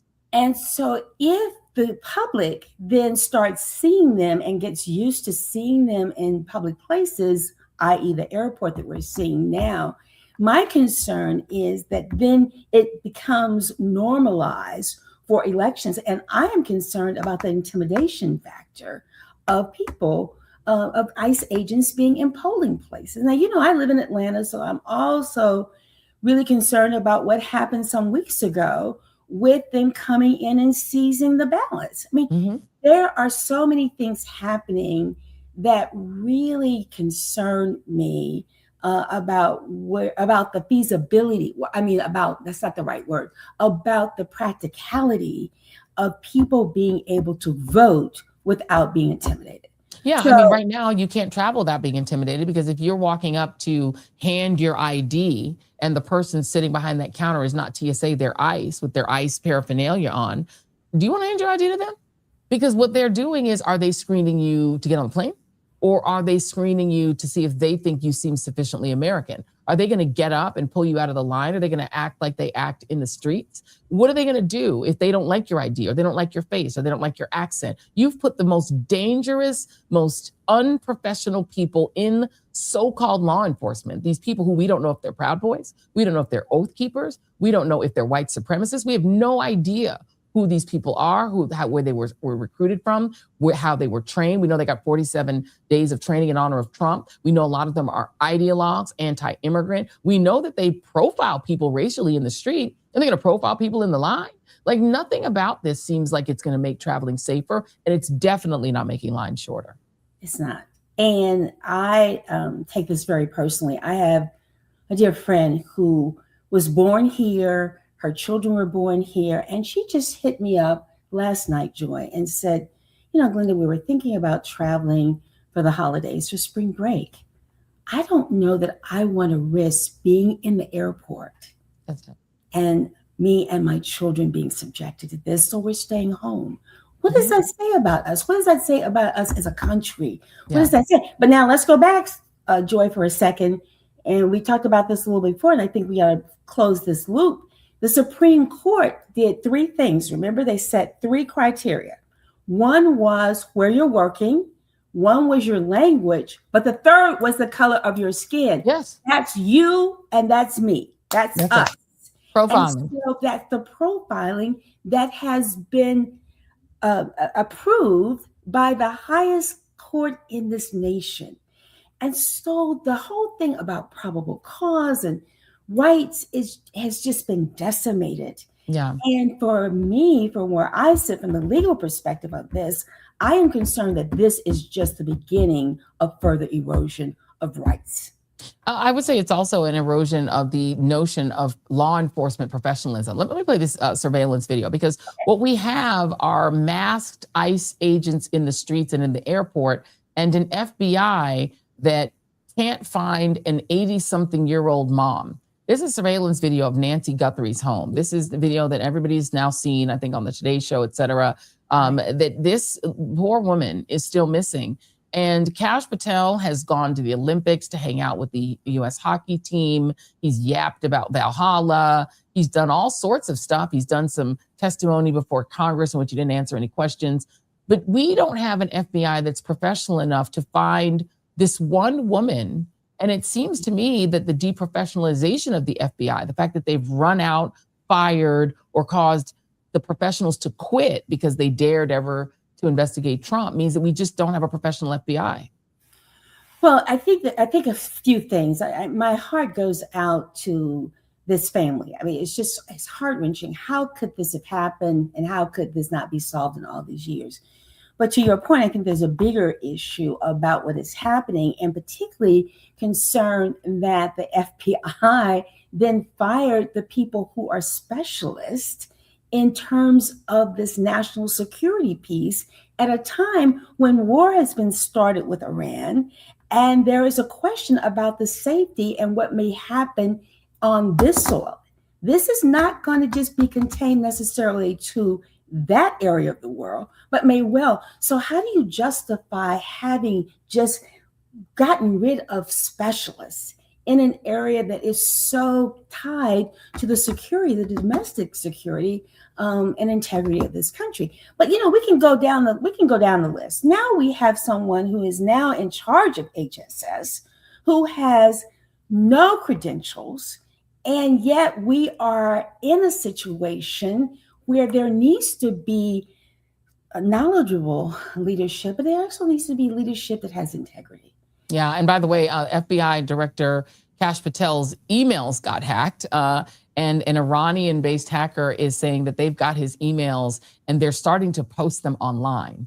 So our FBI director, the guy in charge of our most important domestic law enforcement agency at the federal level, could not protect his own email, nor can they seem to find Nancy Guthrie. It's a strange world. Last thing before I let you go, Jason, if you could pull up D6. This is a wild thing that happened, and that is also a deprofessionalization of law enforcement issue, but also an American and human and ICE issue. Take a listen to D6. Right. Night in Anguish, Savannah. Oh, no, I'm opening sorry. up in her D7. first interview nearly 8 weeks. D6. Sorry, D6. Yeah, the one with about the roof, yes. Okay, let's do the next one, the next video, the video after that one. Yeah, D7 I think is a still. This should be D6. It's on my list. It's D6. All right, that's okay. We'll leave it. A homeowner called ICE on their own contractors. They decided that the people who were doing work on their home were too brown and had too much of an accent, and they called ICE on them. Your thoughts? First of all, there's such a discrepancy about the reporting. Officials say that this is part of their ongoing investigation in Maryland and that they were going to be there anyway. That contradicts some other reporting that the homeowner actually called. One report says that was the first day they were there. Another report says that actually they had 3 days of work, finished the work, owed $10,000, and then she called.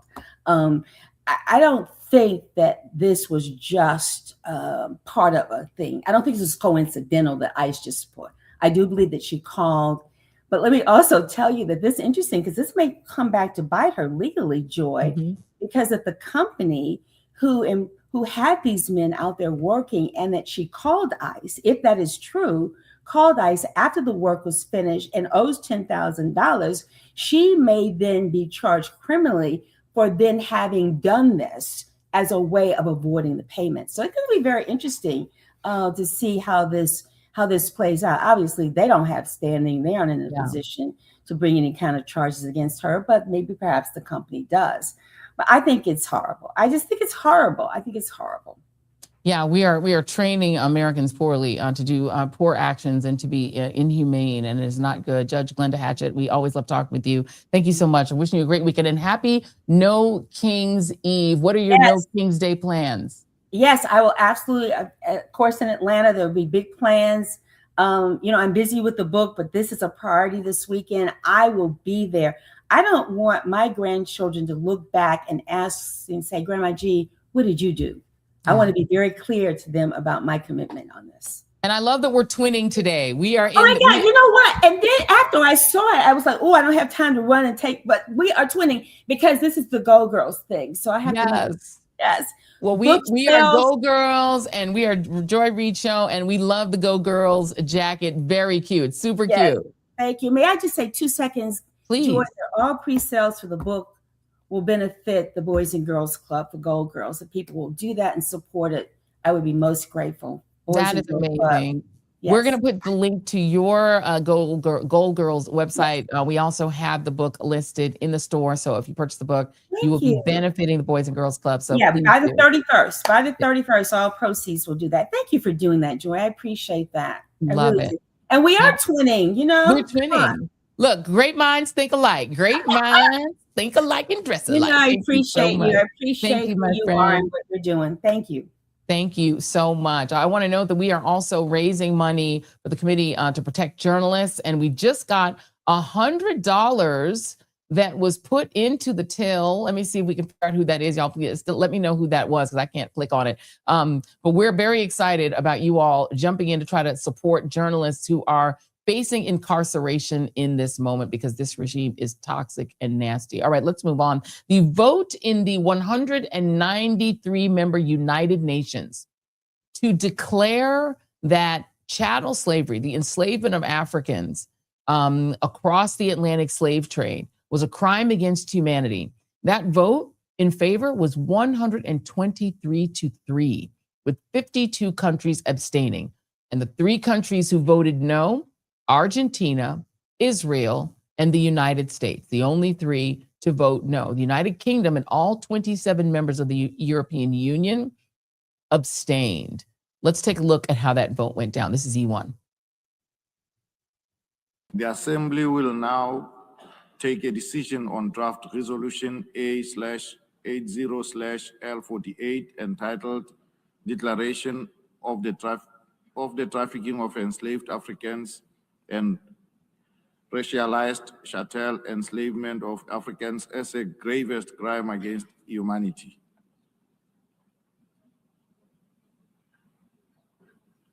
A recorded vote has been requested. We shall now begin the voting process.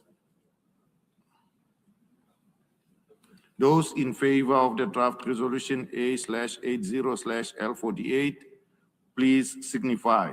Those against and those in abstention. The Assembly is now voting on draft resolution A/80/L48 entitled Declaration of the Trafficking of Enslaved Africans and Racialized Chattel Enslavement of Africans as the gravest crime against humanity. Will all delegations confirm that their votes are accurately reflected on the screen?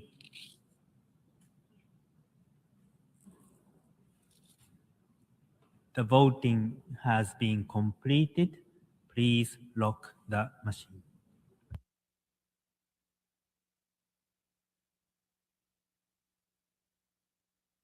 There it is.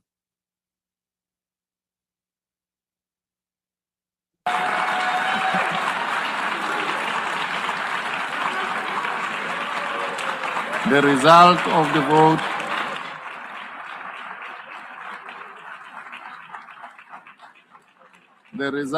vote is as follows. In favor, 123, against 3, abstentions 52.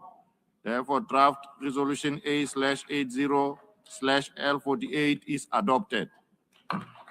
Boom. Joining me now is our friend Mark Thompson, host of Make It Plain and longtime activist in the global reparations movement. Mark, this was a big deal, and it does go to show you what it looks like when it's not just the very white National Security Council, but the whole global body gets to vote. What's the significance of this vote? Well, thanks for having me, Joy, as always, and thank you for your dedication to this global reparations movement as well. This is quite meaningful when you have this many countries doing that, and it also is consistent with this being the second consecutive International Decade of People for African Descent as declared by the UN. This decade has been declared by the African Union as one for reparations as well. So this says quite a bit, and it shows that how much the world has matured when it comes to our struggle, our people, the issue of enslavement and the issue of reparations. This struggle began with Marcus Garvey at the League of Nations before there ever was a UN. And it continued throughout history with Malcolm X and even Dr. King, who it is widely speculated that if Malcolm X had lived after his trip to Selma, the reports were that he and Dr. King were going to go to the UN together eventually. And so this means quite a bit. It is also meaningful and striking. Sometimes, folks, we need to have a vote to see where people stand. Yes. So you see where the United States stands, no surprise. And really, Israel should not be a surprise either. No. Remember, Israel fully supported the apartheid regime and helped the apartheid regime develop a nuclear weapon. Yep. and also help wage war and with on behalf and with the apartheid regime. Yep. In solidarity with the apartheid regime in Angola, Namibia, and other countries in Southern Africa. So this is very, very consistent. So anybody who thinks that Israel and the United States are not in lockstep with each other ought to know for sure now. By the way, let me just note that the Secretary General said that this is his quote: "The transatlantic slave trade was a crime against humanity that struck at the core of personhood, broke up families, and devastated communities. To justify the unjustifiable, slavery's proponents and beneficiaries constructed a racist ideology, turning prejudice into pseudoscience." I want to play for you all some of the sound of the people who voted to abstain, justifying it. This is just a few of the countries, including France and England. Jason, this is E2, if you could play that real quick. We regret also the fact that this resolution seems to establish a hierarchy amongst crimes against humanity. This gives rise to serious legal difficulties. In addition to that, it runs the risk of creating a competition against historic tragedies, which should not be compared. And what is done, it's done to the detriment of the memory of victims. At the time when the United Nations is working on the development of a new international convention on the prevention and suppression of crimes against humanity, it seems to us important to recall that any and all resolution from the General Assembly has to be centered in international law and a universal approach to human rights. I thank you. We encourage the continued promotion of comprehensive educational programs, memorialization initiatives, and research on slavery, the trafficking of enslaved Africans, and racialized chattel enslavement of Africans and their consequences. We had hoped to be able to vote in favor of this resolution, but regrettably, New Zealand was not in a position to endorse all aspects of the text presented today. New Zealand acknowledges the significance and horrific scale of transatlantic slavery, but it is not able to endorse a text that suggests a hierarchy of crimes against humanity and which has implications for other multilateral processes underway related to the progressive development of international law. I deliver this joint explanation of vote on behalf of Iceland, Liechtenstein, and Switzerland. At the outset, we underline the importance of the International Day of Remembrance of the Victims of Slavery and the Transatlantic Slave Trade, and commend efforts to ensure that the profound suffering caused by the trafficking of enslaved Africans is never forgotten nor diminished. To address the enduring consequences of slavery crimes, Liechtenstein launched the Finance Against Slavery and Trafficking Initiative to combat modern forms of slavery and human trafficking. Against this background, the process leading to the adoption of this declaration is unfortunately a missed opportunity to broaden consensus and recognize the unprecedented nature of these crimes. We believe that more time and meaningful negotiations were needed to galvanize further support. The United Kingdom recognises the gravity of the issues addressed in this resolution and welcomes the opportunity to set out its position. We have repeatedly recognised the abhorrent nature of slavery and the transatlantic slave trade, which inflicted untold harm and misery on millions of people over many decades. Its horrors were profound, and its legacy continues to leave deep scars today. The UK also believes that only by acknowledging and discussing collectively the most painful elements of the history that we share with other nations, including the transatlantic slave trade, can we come together in a spirit of solidarity and mutual respect to respond to the challenges that we all face today. The UK remains committed to that goal. That is why we engaged constructively throughout the negotiations on this resolution in the hope of reaching a consensual-based text. However, despite our efforts, our concerns have not been taken on board. The UK continues to disagree with fundamental propositions of the text and therefore, regrettably, could not vote in favour of it. Firstly, the UK is firmly of the view that we must not create a hierarchy of historical atrocities. So this term hierarchy of historical atrocities, Mark, This reflects what the United States said. Argentina just voted because Javier Milei just does whatever Donald Trump wants. They voted to stay in favor with us.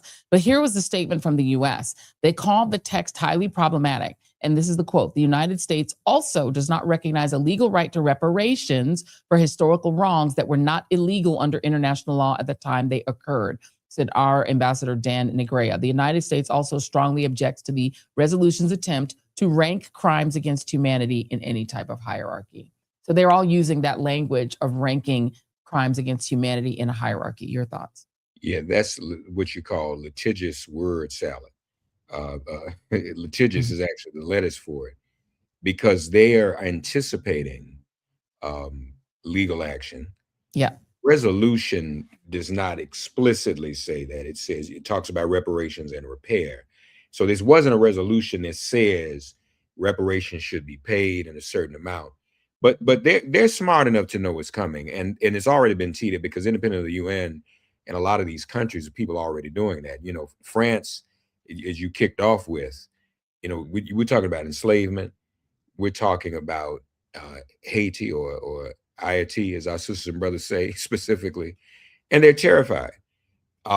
If their leaders in any of these countries we just heard from were to acknowledge this in a certain way, it would open the door for a legal argument. Now, the fact that they're abstaining doesn't negate the legal argument, but let's just be clear, folks. That's really what this is all about, and people being afraid of that, because the laws are coming, the movement is coming. Prince Charles is currently he's king now. King Charles is currently boxed in, because this is a bubbling debate in Britain. And so what this resolution does is help in terms of a hierarchy. You know, I don't know that anybody wants to have sort of a oppression Olympics, whose oppression was worse. But we must say, this went on for centuries, and this is just enslavement. We're not even talking about the colonization that accompanied enslavement, but we can acknowledge that the enslavement and all the vestiges from enslavement, because that's the other issue, how did enslavement create some of the society and socioeconomic challenges we have today? All of those vestiges, enslavement and its later practices, especially in this country when it came to segregation, and that was happening in other countries too, were the template that Adolf Hitler used himself for the Holocaust. You know, and some folk don't want to acknowledge that either. I don't know why. Folk want to have specific ownership over their own oppression. Oh, that was exclusive to us. No, it's the same template. Oppression, genocide is genocide is genocide is genocide. So that's where we are. So very, very proud of the nation of Ghana, and it makes sense. One of the first nations to become independent, if not the first on the continent.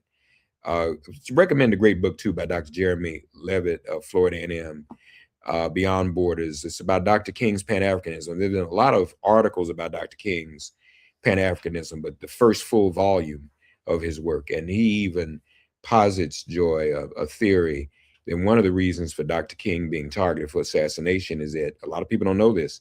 In the last year of his life, he had been tapped to be the mediator in the Biafra civil war in Nigeria. So to have had a Dr. King even more injected into the politics of the continent and the mineral wealth was also an existential threat.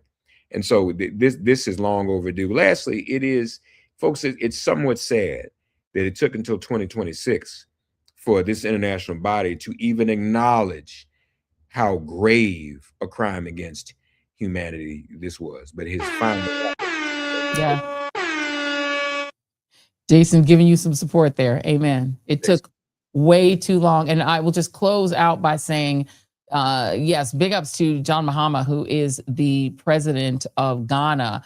Ghana put forward this resolution. Look how Africa is moving in the UN, y'all. Moving at the ICJ against Israel. That's South Africa is doing.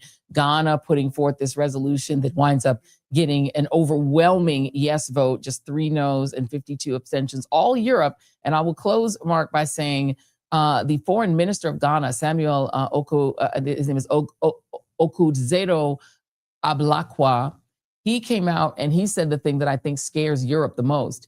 He said, we're not looking initially for a cash payout, but we want back all our antiquities. Yes. He said, we want to repatriate all the antiquities that are sitting in y'all museums, in your private homes. We want them back.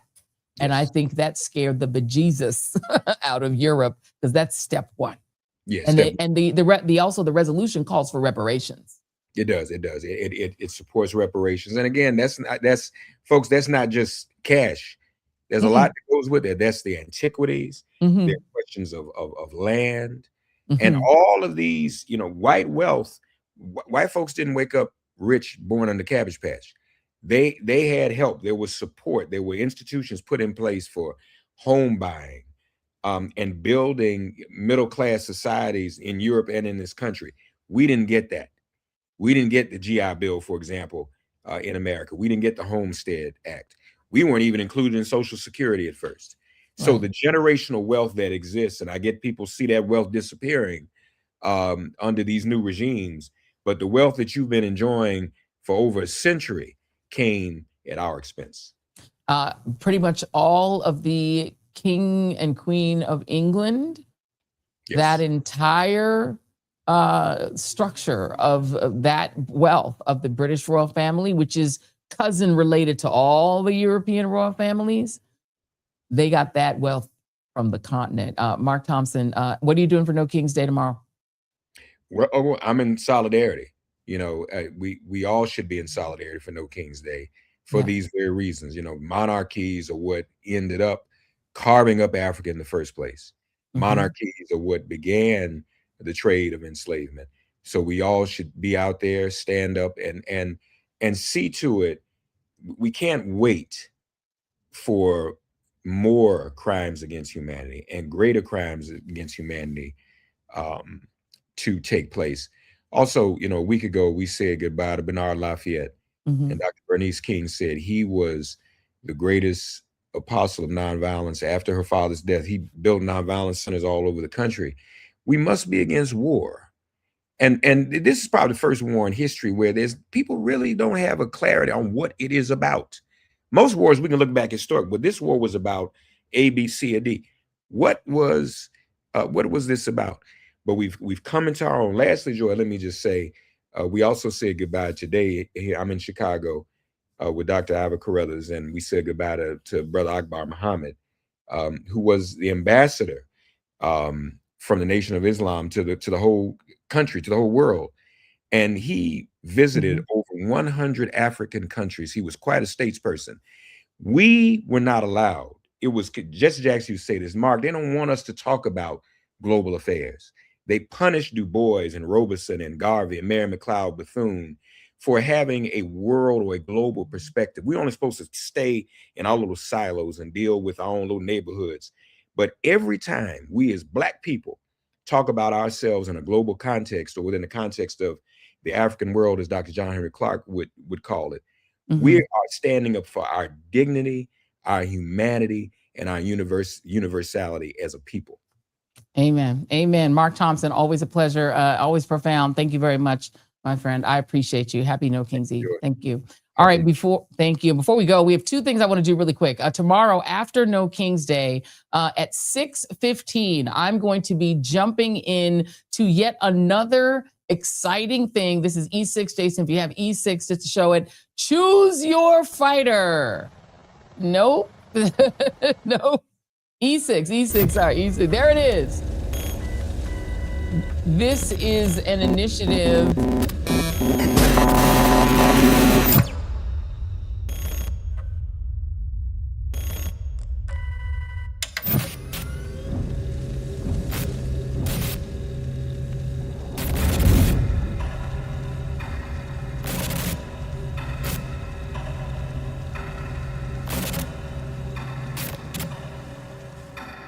Oh, this is going to be fun, everybody. We are going to be talking resistance, Crystal Ball has put this together and invited me to be a part of it. So 6:15, the link will be in the chat here. It'll also be on Substack. It's also on my Instagram channel. So please tune in for that as well. Choose your fighter. We are going to be doing a lot of resisting tomorrow. All right, let's do our moment of joy because we're going to get to our members only chat very soon. If you haven't hit like and subscribe yet, this is a great time to do it. Let's get into our moment of joy. The cross-racial negotiations that we told you guys about on Wednesday, they continue.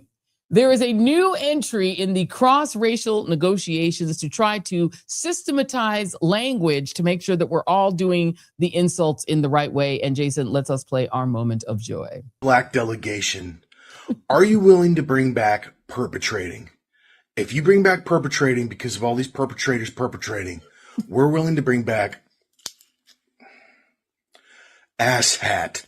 Perpetrating has now been replaced by capping. The black delegates will agree to bring back perpetrating in exchange for not only asshat, but tomfoolery. We await word from the delegates of Atlanta to see if they will retract capping. I will now pass this off to the rest of the black delegation for confirmation on perpetrating for asshat and tomfoolery. I think that is a good trade. George, who started this whole thing off, we're going to make sure that we add him in the description. He has started off a movement here. And I think if and I have never let go of tomfoolery. I'm just going to note, please let the white delegation, our spicy white delegation, know that I actually have been using tomfoolery freely for a long time. So I will note that I'm already using it. So if you could please inform the black delegation that some of us were already using it, but we think asshat should absolutely come back. Rapscallion apparently also back in the mix. Rapscallion, a quality insult. And we're going to make sure we systematize it. But tomfoolery, it's a no miss. All right, y'all. Thank you for tuning in. Hopefully you guys will be out there doing some. Shenanigans is also